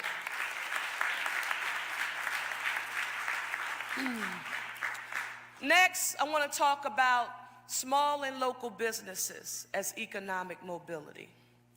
Small and local businesses and encouraging innovation in our city's economy, it's an essential part of our economic mobility agenda. I can remember when the Supreme Court ruling made it clear that Philadelphia's program for ensuring diversity in contracts would have to change. I was proud that my administration did not wait for another adverse court ruling. We acted proactively and decisively. under the leadership of Nadir Jones, our Director of Business Impact and Economic Advancement, and Chief Deputy Mayor Garrett Harley, with legal advice from our City Solicitor Renee Garcia, we immediately began building a new program emphasizing small and local businesses and how the city awards contracts. In this budget, we're proposing $3.3 million in FY27 to support this critically important new initiative. And I am confident, I want you to hear me well, because there was a whole lot of noise going on when this decision was made. I want you to know I am confident that our new small and local initiative, that it will not just succeed, that it will exceed the previous program in both quantity and quality of contracts awarded to small and local businesses. Mayor Parker, that sounds good, but how are you going to get it done? You have to pay for it.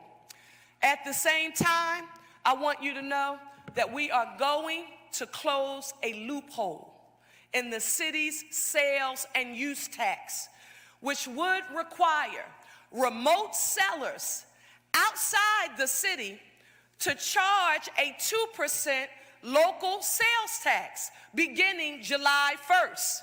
Philadelphia, I want you to hear me. Right now, any business located outside of Philadelphia only has to charge the state's 6% sales tax on something that you buy online. So if they're selling here, they say, okay, we'll pay the state tax, that's 6%. While our local businesses have to collect the full 8%, the 6% from the state and 2% for the city. We have put our local small business owners at a disadvantage, and it's long past time that we level the playing field. So no matter where a business is located, whether that be elsewhere in Pennsylvania or anywhere across the country, every seller is subject to the same sales tax. And just because you're out of town don't mean that you get to have a leg up on our local small businesses. It's only fair, and we estimate that this will generate $1.5 million annually for the city of Philadelphia.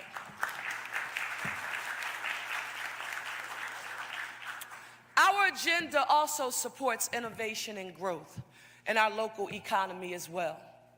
I want you to know that when we think about economic mobility, I want you to think about Lower South and the Navy Yard area. We support the commercial and industrial base of South Philadelphia called Lower South. It's becoming a new and a thriving economic hub located in the heart of Council President Johnson's district. Council member, I think everybody is clear. The Phillies, the Flyers, the Eagles, and the Sixers again are in Council President Johnson's district. But council members, I need you now to think about this. Think even bigger. I want you to think about the fact that as it relates to Lower South and economic mobility, that we are talking about the potential for tens of thousands of good paying, family sustaining jobs at the Bellwether District, the Navy Yard, and Phillipsport. Roberto, I just talked to him yesterday, another big fish on the hook coming in. You have to look so that you can see this long-term vision of economic mobility with me. Think about this. We all know that Philadelphia is home to some of the finest educational and medical institutions in the country. Whenever anyone talks about us and when we talk about ourselves, we always say Philadelphia is the city of eds and meds. And it's true. They help drive our growth, and we are very proud of them. But I am also now proud that some folks are catching up to what they've heard me saying over the past 2 years as your mayor, and that is we can no longer just limit ourselves and say that Philadelphia is simply a city of ads and meds and leave out the economic potential of maritime, shipbuilding, and defense industries, because they can and should be essential parts of our efforts to have economic mobility right here in our city. Philadelphia should, they can, and they must compete for that work. We can do that right here in Philadelphia. Please give a round of applause for maritime shipbuilding right here in our city.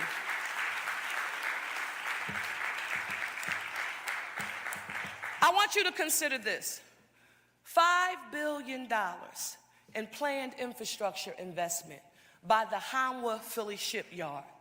Hanwha has already grown its workforce here, but there's the potential for thousands of additional Philadelphia jobs. Then I want you to think about Rhodes Industries. Rhodes is investing $100 million to expand its workforce with the U.S. Navy and expects to double the workforce to 1,000. Listen, the shipbuilding and defense industries, guess what they need?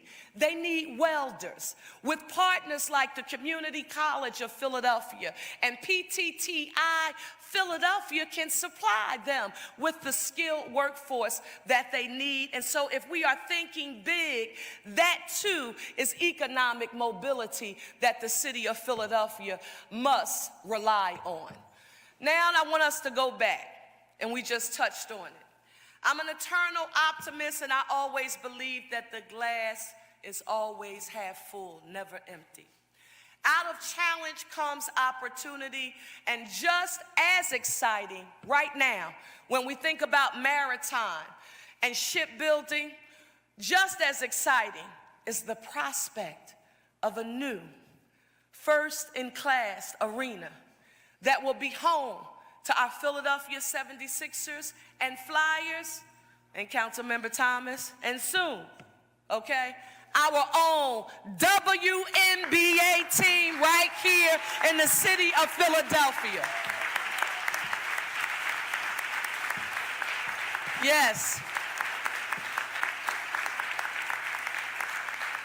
When you think about the WNBA, I want you to think about that along with an opportunity to drive towards a larger vision for the stadium complex.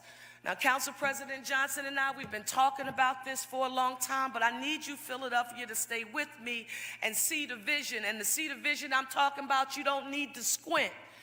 How many people here attended the Unrivaled Tour's women's 2 pro basketball games in Philadelphia? How many people here?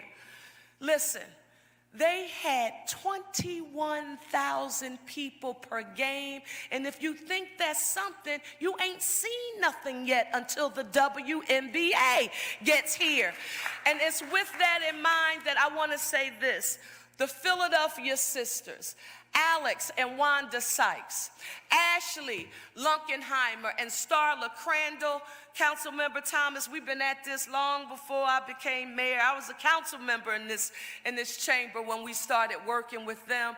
We are about to make it happen in the city of Philadelphia, down at that stadium complex, but I need you to think a little bigger. The stadium complex right now supports around 300 events per year. And I'm not saying that's not nice. That's nice. Attracting residents and visitors to see our championship teams. We are, to me, the prime sports city, in the nation. But I want you to imagine if our complex expands into an entertainment venue like Atlanta's Battery. Why? Because that Battery draws crowds and becomes a destination in and of itself, no matter whether or not there's a sport event taking place there. And I know that if we all work together, we can make this happen. I want to give a huge shout out to John Middleton, Mike Harris, Jeff Lurie, Don Smolinski, Bryant Roberts, Dan Hilferty, Josh Harris, and David Edelman. I'm looking forward to working with each of you, along with my administration, Council President Johnson, and Governor Shapiro, because if we work together, we can make this vision a reality. Please give Lower South and its potential a huge round of applause. More jobs, more pathways, more crowds will mean more tax revenues to help as we deliver vital state and city services. That is how you increase economic mobility, Philadelphia. But there's more to the economic mobility agenda, and it does require collaboration and connectedness. For years, you all know that there's been a career-connected learning program that supports summer and academic year jobs for our young people. I can't talk about this without thinking about the place that used to be at Broughton Lehigh. That's where I went to go get my working papers when I turned 14. In our 5-year plan, I want you to know that I am proposing $14.7 million so that we can create an additional 1,000 new summer job slots for our young people, and that will bring our total to 9,000 opportunities for summer jobs for our children. But Philadelphia, I just said think big, and I'm always going to try to think bigger. That's not enough. The demand far exceeds our supply. That is why I am issuing a challenge to our business community in the hopes that all of our business chambers will help us add another 1,000 jobs, because if we do, guess what that will mean, Philadelphia? We will have 10,000 summer jobs for our young people. That would be the highest amount that we can remember in one summer. There's more in the economic mobility agenda, folks. I want you to think financial empowerment. Philadelphia, another powerful way that we are increasing economic mobility is by financially empowering our residents. For far too long, too many Philadelphians have been fending for themselves and subjected to unfair and even predatory financial practices that I would learn about right here in this chamber as a staffer. But that is changing on our watch in this administration. We propose investing in this budget $13.9 million over the 5-year plan to break through these cycles and open new pathways to economic opportunity for Philadelphians through programs that we know already work, like our financial empowerment centers, the Bank On Philadelphia Coalition, and Claim Your Money PHL, where we are helping to provide real tangible support for Philadelphians. What are they getting from these organizations? They're getting free expert financial counseling. They're expanding access to safe, low-cost banking options, and they're helping people collect the tax refunds that they've earned. He's no longer here, but I can never talk about this issue without thinking about our former colleague, Councilmember Alan Dom. Councilmember Brooks, I want you to know that we are putting dollars back into the pockets of Philadelphians when we support this program. Through Claim Your Money PHL in particular, we've brought back $19 million in tax refunds back into the pockets of families in our local economy. Excited about that. Why? Because these types of services are essential, and we're going to develop, and this is what I'm really happy about, a One Philly economic GPS app What does that mean? Mayor, you always call yourself a technical dinosaur. I am, but I do know what the App Store is. And I want you to imagine being able to go to the App Store and download the One Philly Economic GPS app, and you can have it on your computer or on your phone in the palm of your hand. Why is this important? I want you to think about it this way. When you hear me talk about the city's credit ratings, you hear me talk about firms like Moody's and Fitch and S&P. Well, those are the city of Philadelphia's credit rating agencies. But when we talk about our own credit and our own credit reports, we're thinking about Equifax, Experian, and TransUnion. So I want you to imagine that with this app, we're going to ensure that you can get help to check on your own credit, manage your own debt, and keep your own individual, personal, financial house in order, just like we're doing for the city of Philadelphia. Why? Because it's our intention that you can get access to all of this information in a one-stop shop. Whether that be at your district council person's office, they'll have access to it there, one of our neighborhood community action centers, or on your own cell phone. This is about making sure that every Philadelphia household has its own solid financial footing and can build generational wealth and move up the socioeconomic ladder rung by rung. This is what you hear me talking about when you hear me reference putting people on a path to self-sufficiency with greater economic opportunity. I'm a teach me how to fish kind of girl. I don't want you to give me anything, because I do believe that there's a sense of pride and dignity that comes from having the opportunity to do for self and learn on your own and take care of your own family, but only when you've been given access to the opportunity. If you're born wealthy, you get this easily because it's just handed down to you through your social networks and how you live. But if you come from the humble beginnings that I come from, you have to learn to build financial stability in your life, and we want to put that in the hands of all Philadelphians. In our city, yeah, I'm proud about that. I'm really proud about that.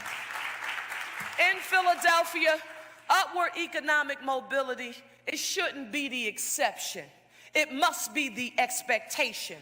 That's why to do this within city government, all of our efforts around economic mobility, they must remain coordinated, collaborative, and strategic. No silos. So to spearhead this endeavor, I am proposing that we establish a new economic mobility cabinet to oversee what we already have in existence, which is our City College for Municipal Employment and Workforce Portfolio, as well as the Office of Community Engagement and Opportunity that leads our financial empowerment initiatives. When you hear me talk about this cabinet, I want you to know that it will lead across city government and with business and philanthropic community organizations right by our side. We will be a place where hardworking people can enjoy the quality of life that they deserve. How are you going to do it, Mayor Parker, if you don't have the number of city employees that you need to actually do the work that you're referencing? Hiring and adding to our city's municipal workforce, I want you to remember that's economic mobility too. Since January of 2024, when I became mayor, Philadelphians, I want you to take notes on this one.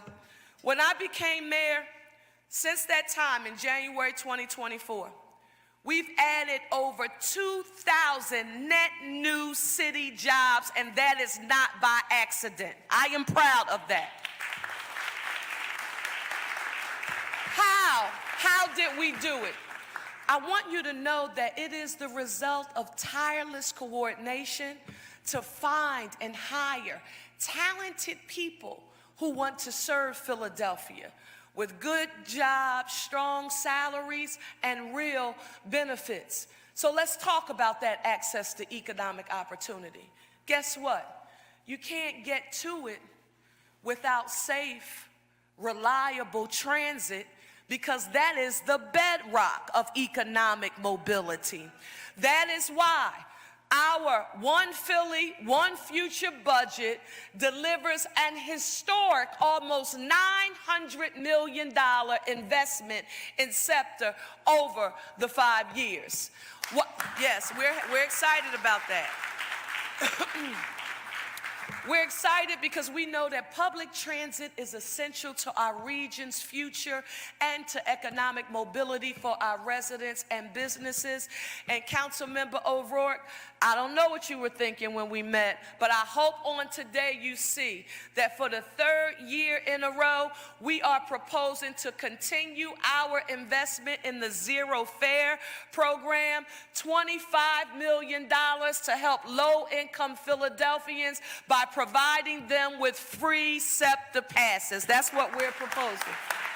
I couldn't say it then, Council Member, but we proposed it. In addition to that, I want you to know that we're also proposing $10 million to cover fares for city employees through the Key Advantage program, because economic GPS starts with something very simple. And this is important because a lot of this stuff is not complex. We make it more complex than it is. Economic mobility starts with something very simple, and guess what that is? A reliable ride to work. That's what it starts with. So that's economic mobility in action. Now, to something that's very important. Philadelphia, this is ground up. Every Philadelphian deserves a city that delivers for them in the everyday moments of life. The streets we drive on, the blocks we walk down, the parks where our children play. Why? Because improving quality of life, it starts with the basics. And when I'm thinking about quality of life in neighborhoods, I can't be in this room and in this council without thinking about council members like Cindy Bass, Councilmember Phillips, and Brian O'Neill, because they know exactly what I'm talking about. The basics matter. That's why in this budget, Councilmember Phillips, I am proposing a $7.1 million investment to launch what has never existed in our city before, and that is what I am referencing as our One Philly Pothole Squad. We need a pothole squad in the city of Philadelphia. Somebody's going to say, did she just get all excited about potholes? And what I'm going to say is that until you've had to go and get your shocks or your car serviced because you hit a pothole, you don't know how serious an issue this is in the city of Philadelphia. But somebody is watching and they're saying, well, Mayor Parker, what's a pothole squad? I'm glad you asked. Last year alone, the Streets Department repaired more than 60,000 potholes across our city. But I'll be the first to acknowledge that that wasn't enough. So the pothole squad is simple. More crews, more equipment, and more action to keep our roads in good repair. So with a dedicated maintenance team in each of the city's 6 highway districts, the pothole squad will respond faster and more proactively when they're patrolling neighborhoods to fix potholes and roadway defects. So think about the pothole squad as a way for us to try to be proactive instead of reactive. And if you like those residential street cleaning teams, members of City Council, I think you're going to love the pothole squad. Give it up for the pothole squad, y'all. Look at my Brian O'Neill. Well, listen, but fixing our streets, y'all, listen, fixing our streets and patching potholes, it costs money.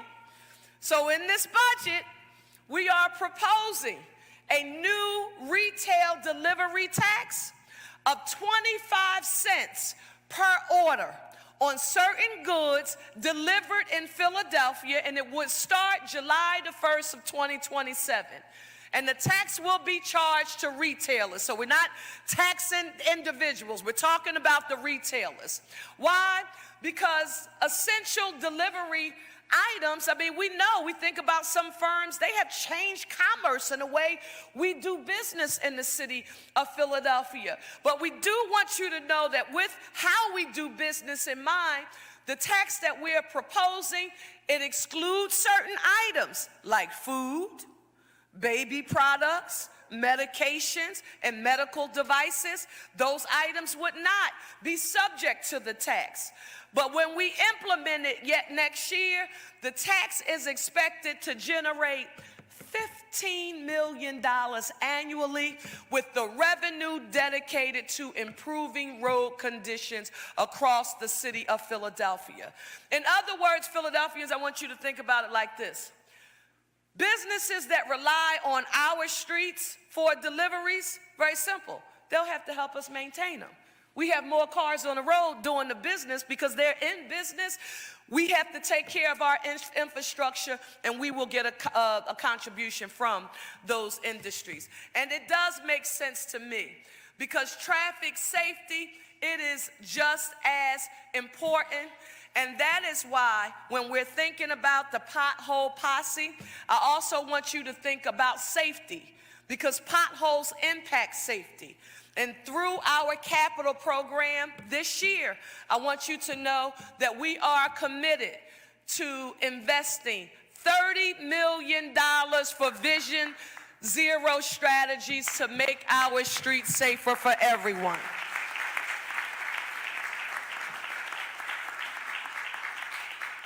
Now, let's talk about another issue residents raise all the time: illegal dumping.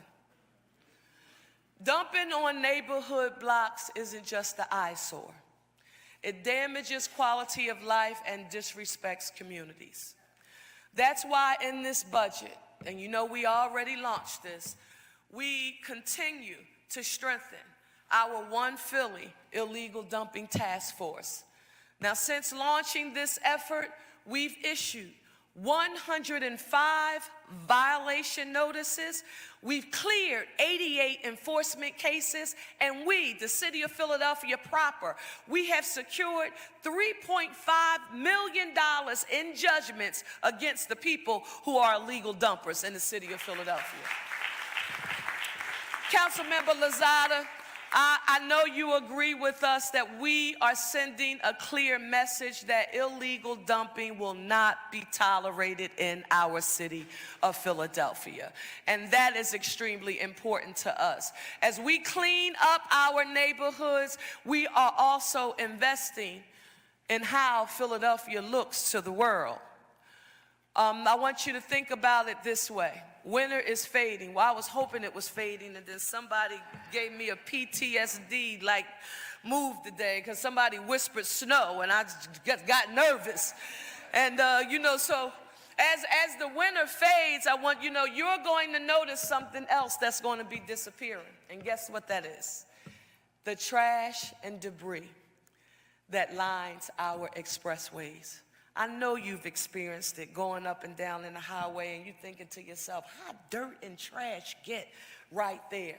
Well, guess what? We're no longer acting like it's not there. We are getting our own house in order. Through our Gateways to Philadelphia initiative, we're transforming I-76 by planting more than 85 trees and over 96,000 bulbs all along that route. And guess what? It's backed by $11.5 million in city, state, and philanthropic support. Those plantings are paired with a new mural replacing decades of graffiti near 30th Street Station. Can we get a round of applause? How many years have we seen this and we did nothing about it? So our One Philly, One Future budget, it prioritizes proposed spending of $179 million in capital investments that will not just help us look better, but these investments will be made in parks and recreation, and all of this will be loved by our beloved Commissioner, Susan Slauson. Give Sue Slauson a huge round of applause.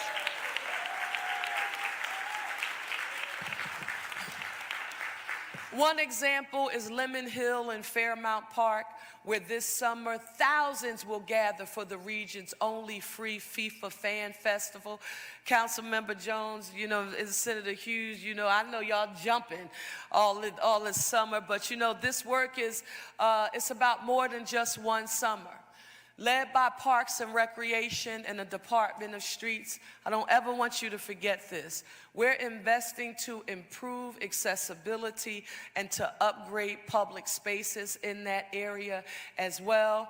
And thanks to the public-private partnerships with Philly Soccer and FIFA, they are going to contribute another $3 million to help transform Lemon Hill even further. And guess what? This will benefit the city of Philadelphia. This investment long after 2026 is over. And investments like these, they aren't just about hosting global moments. Councilmember Young, you and I were talking about this recently. You know that they're about strengthening the places where families gather, young people play, and communities come together every day. Why? Because when neighborhood amenities are strong, our residents are better positioned to pursue economic opportunity. Please give enhancing our public spaces a round of applause. And Sue Slauson, we're going to work with you. Thank you. Next, our One Philly plan to end street homelessness. I want to talk to you about something that every Philadelphian sees: people who are sleeping on our streets. Back in December, I pledged that this administration would confront street homelessness with a sense of urgency. Through the One Philly plan to end street homelessness, we committed to creating 1,000 new beds across our system. Then Philadelphia, winter hit hard. And with Philadelphia enduring a historic 25-day stretch of brutally cold temperatures, we had to build capacity. And we knew we needed to build capacity that would eventually become a life-saving vehicle. Thanks to our dedicated city employees, I want you to know that during Code Blue, we provided nearly 2,500 nightly stays for Philadelphians who are homeless.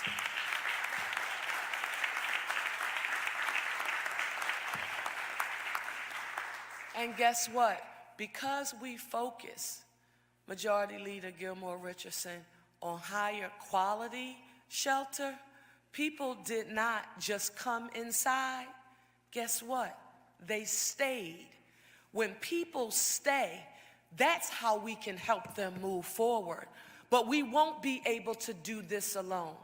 With the help of our city leadership and advocates, like former state representative and current leader Donna Bullock, who leads Project Home, and Sharita Glenn and Cecil Hankins from the Logan community, we can all address this seemingly intractable issue together.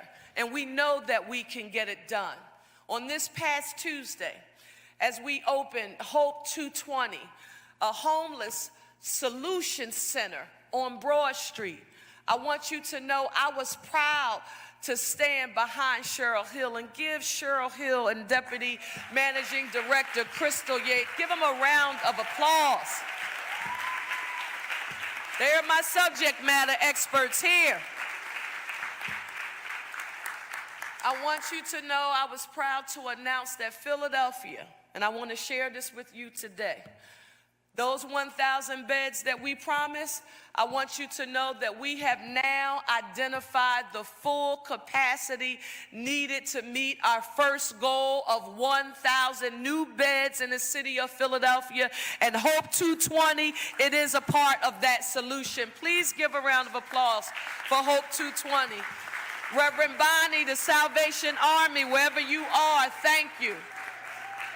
Listen, it connects Philadelphians to housing, health care, and the support that they need to move toward long-term stability. Crystal and Cheryl, I want to thank you for your vision, but we also have to thank the private sector. He's not here on the day, but when you see him, I want you to say thank you or send him a message. The private sector leadership that we needed for this partnership, it came from John McNichol and PHL Cares for their leadership and $500,000 investment to help launch this center, and Jefferson Health for providing the on-site health care to residents. By the time they quantify all of the dollars they've raised over the past few years, they will be over $2 million. Please give them a round of applause. Thank you. So in this budget, I want you to know we have to sustain it. And for anybody who's thinking, oh, you can just on the Capitol side fix up the building and create the beds, that's how you'll solve it. If someone says that to you, I know they don't know anything about this chronic challenge called street homelessness. Because if you have the beds, but you don't give those who are in need access to the wraparound services, we put ourselves on a vicious cycle. That's why my administration is proposing a $22 million investment in FY27 and a $110 million investment over our 5-year plan to support our goal, Philadelphia's goal of ending street homelessness. If we do it, we can work together and make it happen. Philadelphia, we can end street homelessness. Donna Bullock, you're going to have to help us lead it. We're counting on you. So listen, we have the plan, but now we have to pay for it.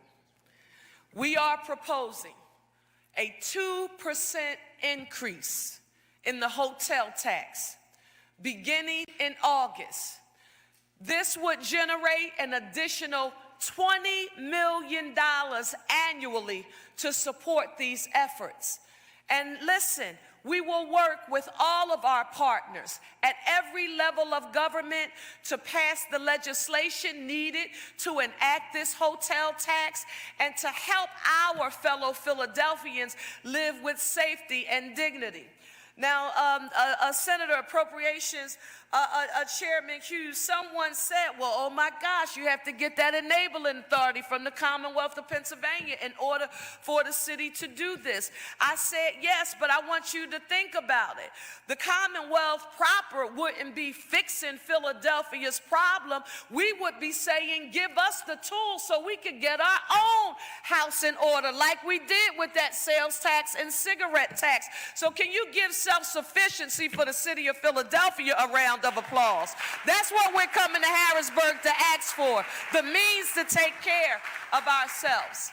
And we know that bringing people inside, we know it works, but we know it's only the first step. Why? Because for many people living on the streets, suffering with addiction, substance use disorder, recovery, all of that is a part of challenges that they are facing. At our Riverview Wellness Village, Managing Director Teal, you were building a plane. Well, you know, we were trying to build it, our wellness ecosystem, flying the plane when we were trying to build it. We launched Riverview Wellness Village, and we launched a recovery-based model built on foundations of housing, medical care, recovery services, economic opportunity, and social support. Where is she? I see her up there. I'm proud to tell you that today, Riverview is operating at 95% capacity with more than 220 residents on site and over 400 individuals served since its opening. Next year, we will expand workforce training, financial counseling, and aftercare so that residents who leave Riverview, they will leave with housing, the ability to earn an income and stability. And right now, I want to give a super huge acknowledgement because it wasn't popular when we announced it. A whole lot of people tried to kill it before we even got started. And it took leadership to make it happen, but none of it would have been possible without my friend and double former colleague, Councilmember Driscoll. I want to thank you, sir. Thank you, Councilmember Driscoll. When people talk about this model in the nation, when I'm at that U.S. Conference of Mayors, I tell them about our partnership because it was your leadership that ensured that the community had a voice regarding Riverview, and that community leadership has helped to ensure that this successful model, that it's not just a win for the residents who are benefiting, but it's also an anchor and can provide support for families in Northeast Philadelphia, and for that, I am grateful. Please give Councilmember Driscoll another round. Thank you. It was a big, big deal, sir. Thank you. Thank you. Thank you. Thank you. We know it works because we are seeing similar success at Philly Home at Girard, serving residents experiencing homelessness and addiction. Councilmember Ahmed and Councilmember Harity, as you know, when housing, treatment, and support all come together, that is how people can stabilize themselves and they can begin to move forward. That is why in this budget, we propose investing $211 million in opioid settlement funds. Do those funds come from our general fund? They come from our opioid settlement funds, right? I just want to make sure we get that fact on the record. $211 million in our opioid settlement funds. We want to invest that into our wellness ecosystem over the next 5 years so that we can continue our operations at Riverview and the Philly Home at Girard, and also our Kensington Wellness Support Center, as well as our Wellness Court and other programs. And Public Safety Director Gear and Isabel and all of our team there, I am proud that we have a resident from Riverview here with us today. Lawrence Nichols, please rise, Lawrence Nichols, and be recognized. He's with Isabel McDevitt, our director at Riverview, Crystal Yates-Gale, our deputy managing director who does all of this work. We are proud of you. I love you too, baby. Thank you. Listen, for those of you who've been in this city, Council President, we talk about this. This wasn't available in 1980 when crack cocaine came and it ravaged black neighborhoods and brown neighborhoods across this city. We didn't have a Riverview that was available. Nobody talked about substance use disorder and addiction as a public health crisis. That was not how we addressed it. But we get to do it the right way now. And for any of us who have ever loved someone who suffered from addiction, this means more to you because you're contributing and doing what wasn't done to many people that we loved. Please give them another round of applause. Thank you. Labor, labor, labor. All of what you've been hearing me describe, it requires hardworking, dedicated workforce members, team members to make it happen. As for the city of Philadelphia's workforce, and I'll always say this, this is by far our greatest asset. The prior FY 26 through 35-year plan, it set aside a record $550 million for collective bargaining with our unionized employees. Well, guess what? In this past year, We've successfully executed multi-year contracts or received arbitration awards with 5 municipal unions, and we are now in arbitration, in the arbitration process with the remaining 3. And sometimes I want you to know, Philadelphia, these are not easy discussions, but I must continue to be unwavering in both my commitment to supporting our hardworking employees and maintaining fiscal responsibility to protect the city's future. And with that in mind, having exhausted the prior funding for the labor agreements and the awards to date, this proposed plan reestablishes the labor reserve with a new record of $615 million allocated through FY31. This is a substantial investment, but our city workers are worth it, and it's an investment in them. Please give our workforce a round of applause. Market East, America's first commercial shopping quarter, anchored by Independence Mall, the Liberty Bell, and the President's House, making it central to our America 250 celebration. Mr. President, when I went to the U.S. Conference of Mayors, I had more people saying they wanted to come to visit Philadelphia to see our traditional history, our Liberty Bell, our Independence Mall. But folks now know, thanks to the work of Michael Cord, and I'm thinking of Roz McPherson and so many others associated with the Avenging the Ancestors Coalition, people are now coming to Philadelphia to see that President's House exhibition. Give that exhibit a round of applause.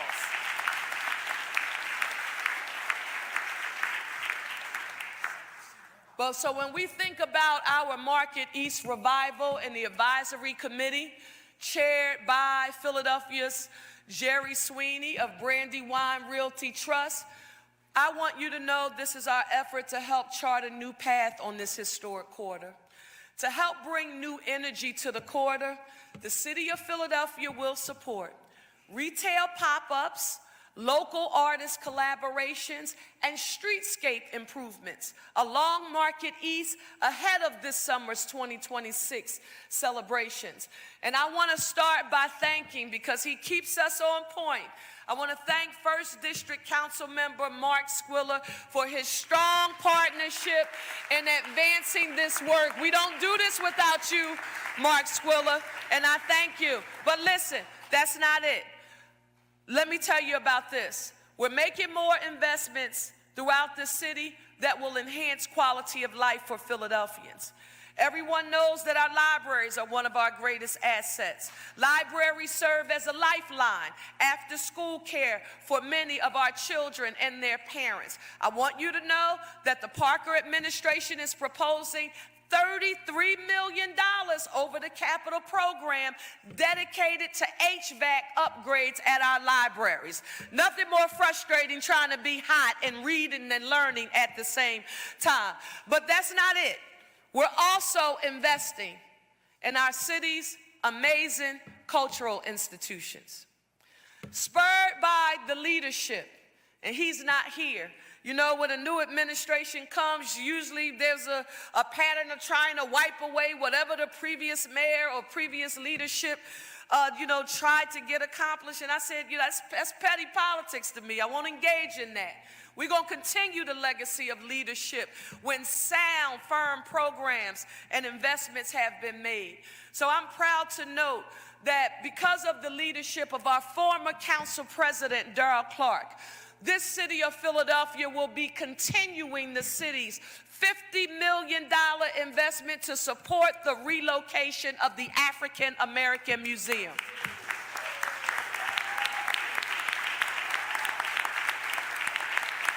I listen.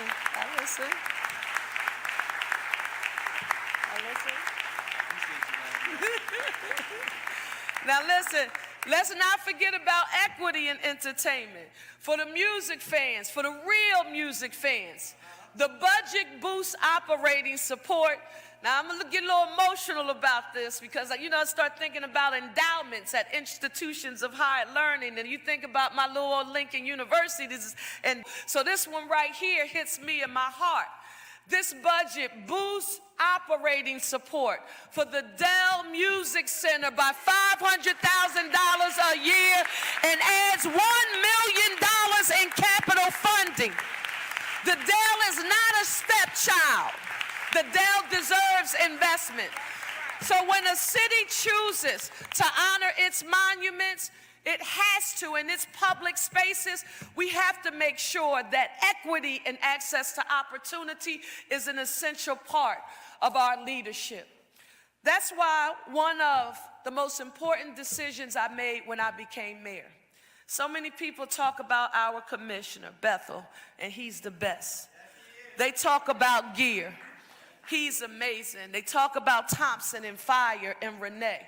But I want you, Philadelphia, to know that one of the most important decisions I could have ever made was getting a woman who was actually about to retire to say yes.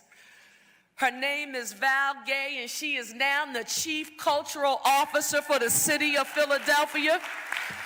Val Gay, thank you for saying yes. I love you. And listen, I hope you all see the pattern of the decision making. Val Gay is now the Chief Cultural Officer, and I want you to think about this. Philadelphia has approved new statues honoring Philadelphia boxing legend Joe Frazier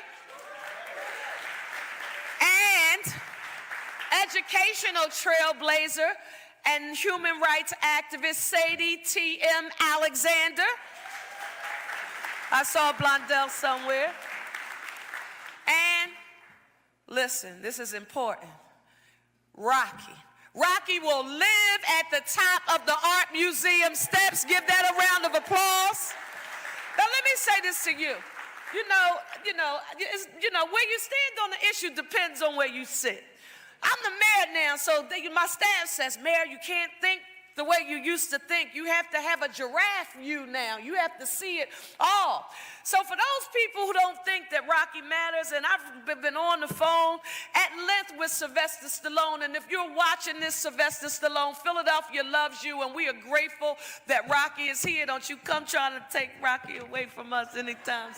No, listen, I want you to think about what I felt when people told me that our Rocky statue at the top of those Art Museum steps, it was only second to visitors to the Statue of Liberty in New York. Did you hear what I just said? So for anybody, listen, this is when you have to have a giraffe view. Our hometown hero is coming to the Parkway, and you're gonna be able to stand in line with Joe Frazier, our champion, and that's important, right? But don't forget the power of art, culture, and cinema and its ability to tell stories, because Rocky tells the story about something that's associated with our great city of Philadelphia, and that's grittiness, the underdog, and the ability to overcome. So I am not an either-or mayor. It's both. And we're going to make sure that we do everything that we can to move the city of Philadelphia forward when it comes to arts, culture, and entertainment. That's why, aside from those statues, this budget invests in the implementation of Philadelphia's first cultural master plan, led by Val Gay.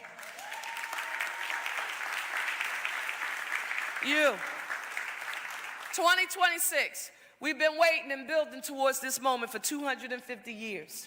From America's 250th birthday, the FIFA World Cup, MLB All-Star Week, and NCAA's March Madness, Philadelphia will welcome the world. Members of City Council, I want to remind you of this one.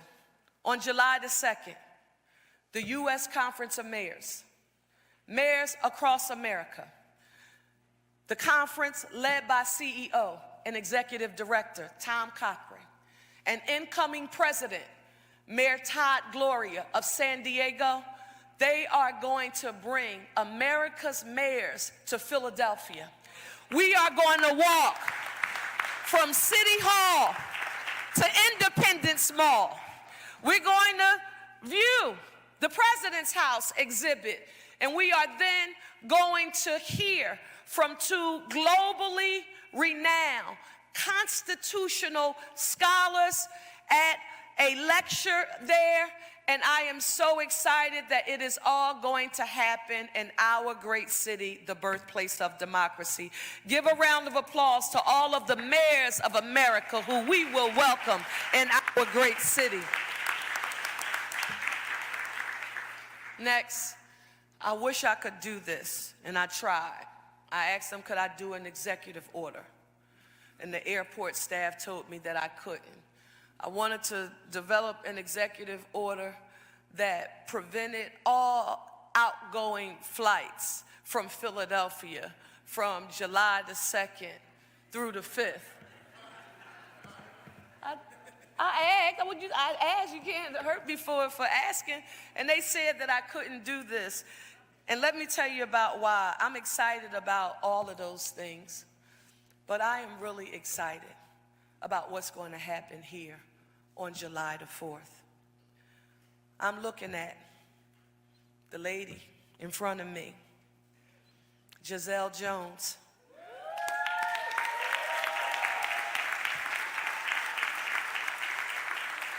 I'm thinking of Michael Newmis, our director for 2026. Give Michael Newmis a round of applause. And I'm thinking about my rock, Vanessa Garrett Harley, my chief deputy mayor. Mr. President, I was a little, what did we say when we were mad, when we were growing up? I was a little salty when we first got elected, because there were some people who wrote some articles and said, you know, what's going to be the legacy or project of this administration? Where's the bridge or the Please Touch Museum? And I said, I just got here on January the 1st. Let me see what's in the pot. Finance Director Rob DeBoe and Budget Director Sabrina Maynard. How much do we have to start with as we build out what 2026 will look like here in the city of Philadelphia? And in typical Rob DeBoe, Sabrina Maynard form, they said, well, it's nothing, zero. Nothing's in the pot. Well, I'm excited about July the 4th. Remember, an eternal optimist turned every challenge into an opportunity. While we don't have the ability or wherewithal to build a Please Touch museum or a bridge, we were innovative in thinking and said, we can create not a legacy building, but we can create a legacy experience here in the city of Philadelphia, one that no one will want to miss. These events are going to build on the more than $120 million in investments that we made through FY26 to prepare the city for this historic moment. And I just gotta stop. How many of you in here are old enough to remember Live Aid? No, they don't remember. Oh, some people. If you remember Live Aid and you think about the legacy experience we're trying to create, Commissioner, we talked about this. That's what we're trying to do on July the 4th. So I wouldn't want their jobs, because I wouldn't want that pressure on my shoulders. But they do understand the assignment that I have given. But Mr. President, Council President Johnson, I am excited that we are soon going to be ready to launch what has been a priority for you and me. And I told him I wouldn't believe it until I see it. But coming is the soon to launch 2026 Access Philly app.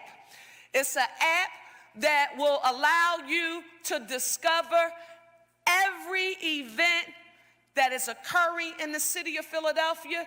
It is a tool that will direct visitors to headline events and even those 250 neighborhood-based 2026 celebrations. All eyes of the world are on Philadelphia, and as people come, they will be able to see, touch, and feel that our city is ready to ring it on. Give a round of applause. 2026, we're ready. Now listen, and y'all, when we're talking about the time, y'all don't forget that I had a little delay. So, Council President, I hope you're calculating that in my time. Throughout my address, I want you all to know that I've outlined how we're going to pay for all of these new investments. Somebody's going to criticize it, but I want you to know that I don't take lightly any proposal to raise any tax or fee. We've taken very few such actions during my first 2 years in office. And these proposed taxes, they will be paid by companies that benefit from doing business in the city of Philadelphia.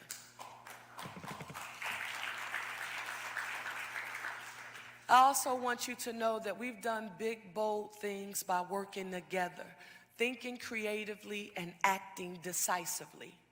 These new revenues, they will continue to make those big things possible. From improving economic mobility and creating good paying jobs, to building and restoring the 30,000 units of housing, the 20,000 units of housing from Kelvin and PHA, to improving the quality of education in our schools, to keeping our streets safer, cleaner, and greener for every resident of our city. Anything that we want to do, we have to pay for it. In closing, I want to affirm Philadelphia that my name is Cherelle Parker, and I am the 100th mayor of the city of Philadelphia and the first woman to lead this city in 341 years. I proposed this One Philly, One Future budget to the City Council of Philadelphia, and I wholeheartedly approve this message. Today is the beginning of the process. I'm coming soon to a neighborhood near you for a budget town hall. Let's work together with collaboration, diligence, and purpose towards this passage and implementation for our city.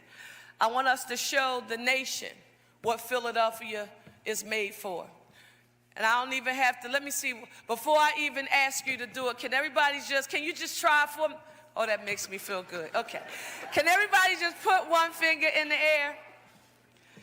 I don't care how many people laugh, because I'm never going to stop trying to unite this city. And in more ways than one, we're becoming a model for the nation. So I want you all to repeat after me. I want to hear you say, one Philly, a united city, one America, a united nation. That was just practice. Put your ones up. We're going to do it loud because they're recording. This is going on the gram. All right. Let me hear you all repeat after me and say, one Philly, a united city, one America, a united nation. We will be the safest, cleanest, greenest big city in the nation with access to economic opportunity for all. Thank you.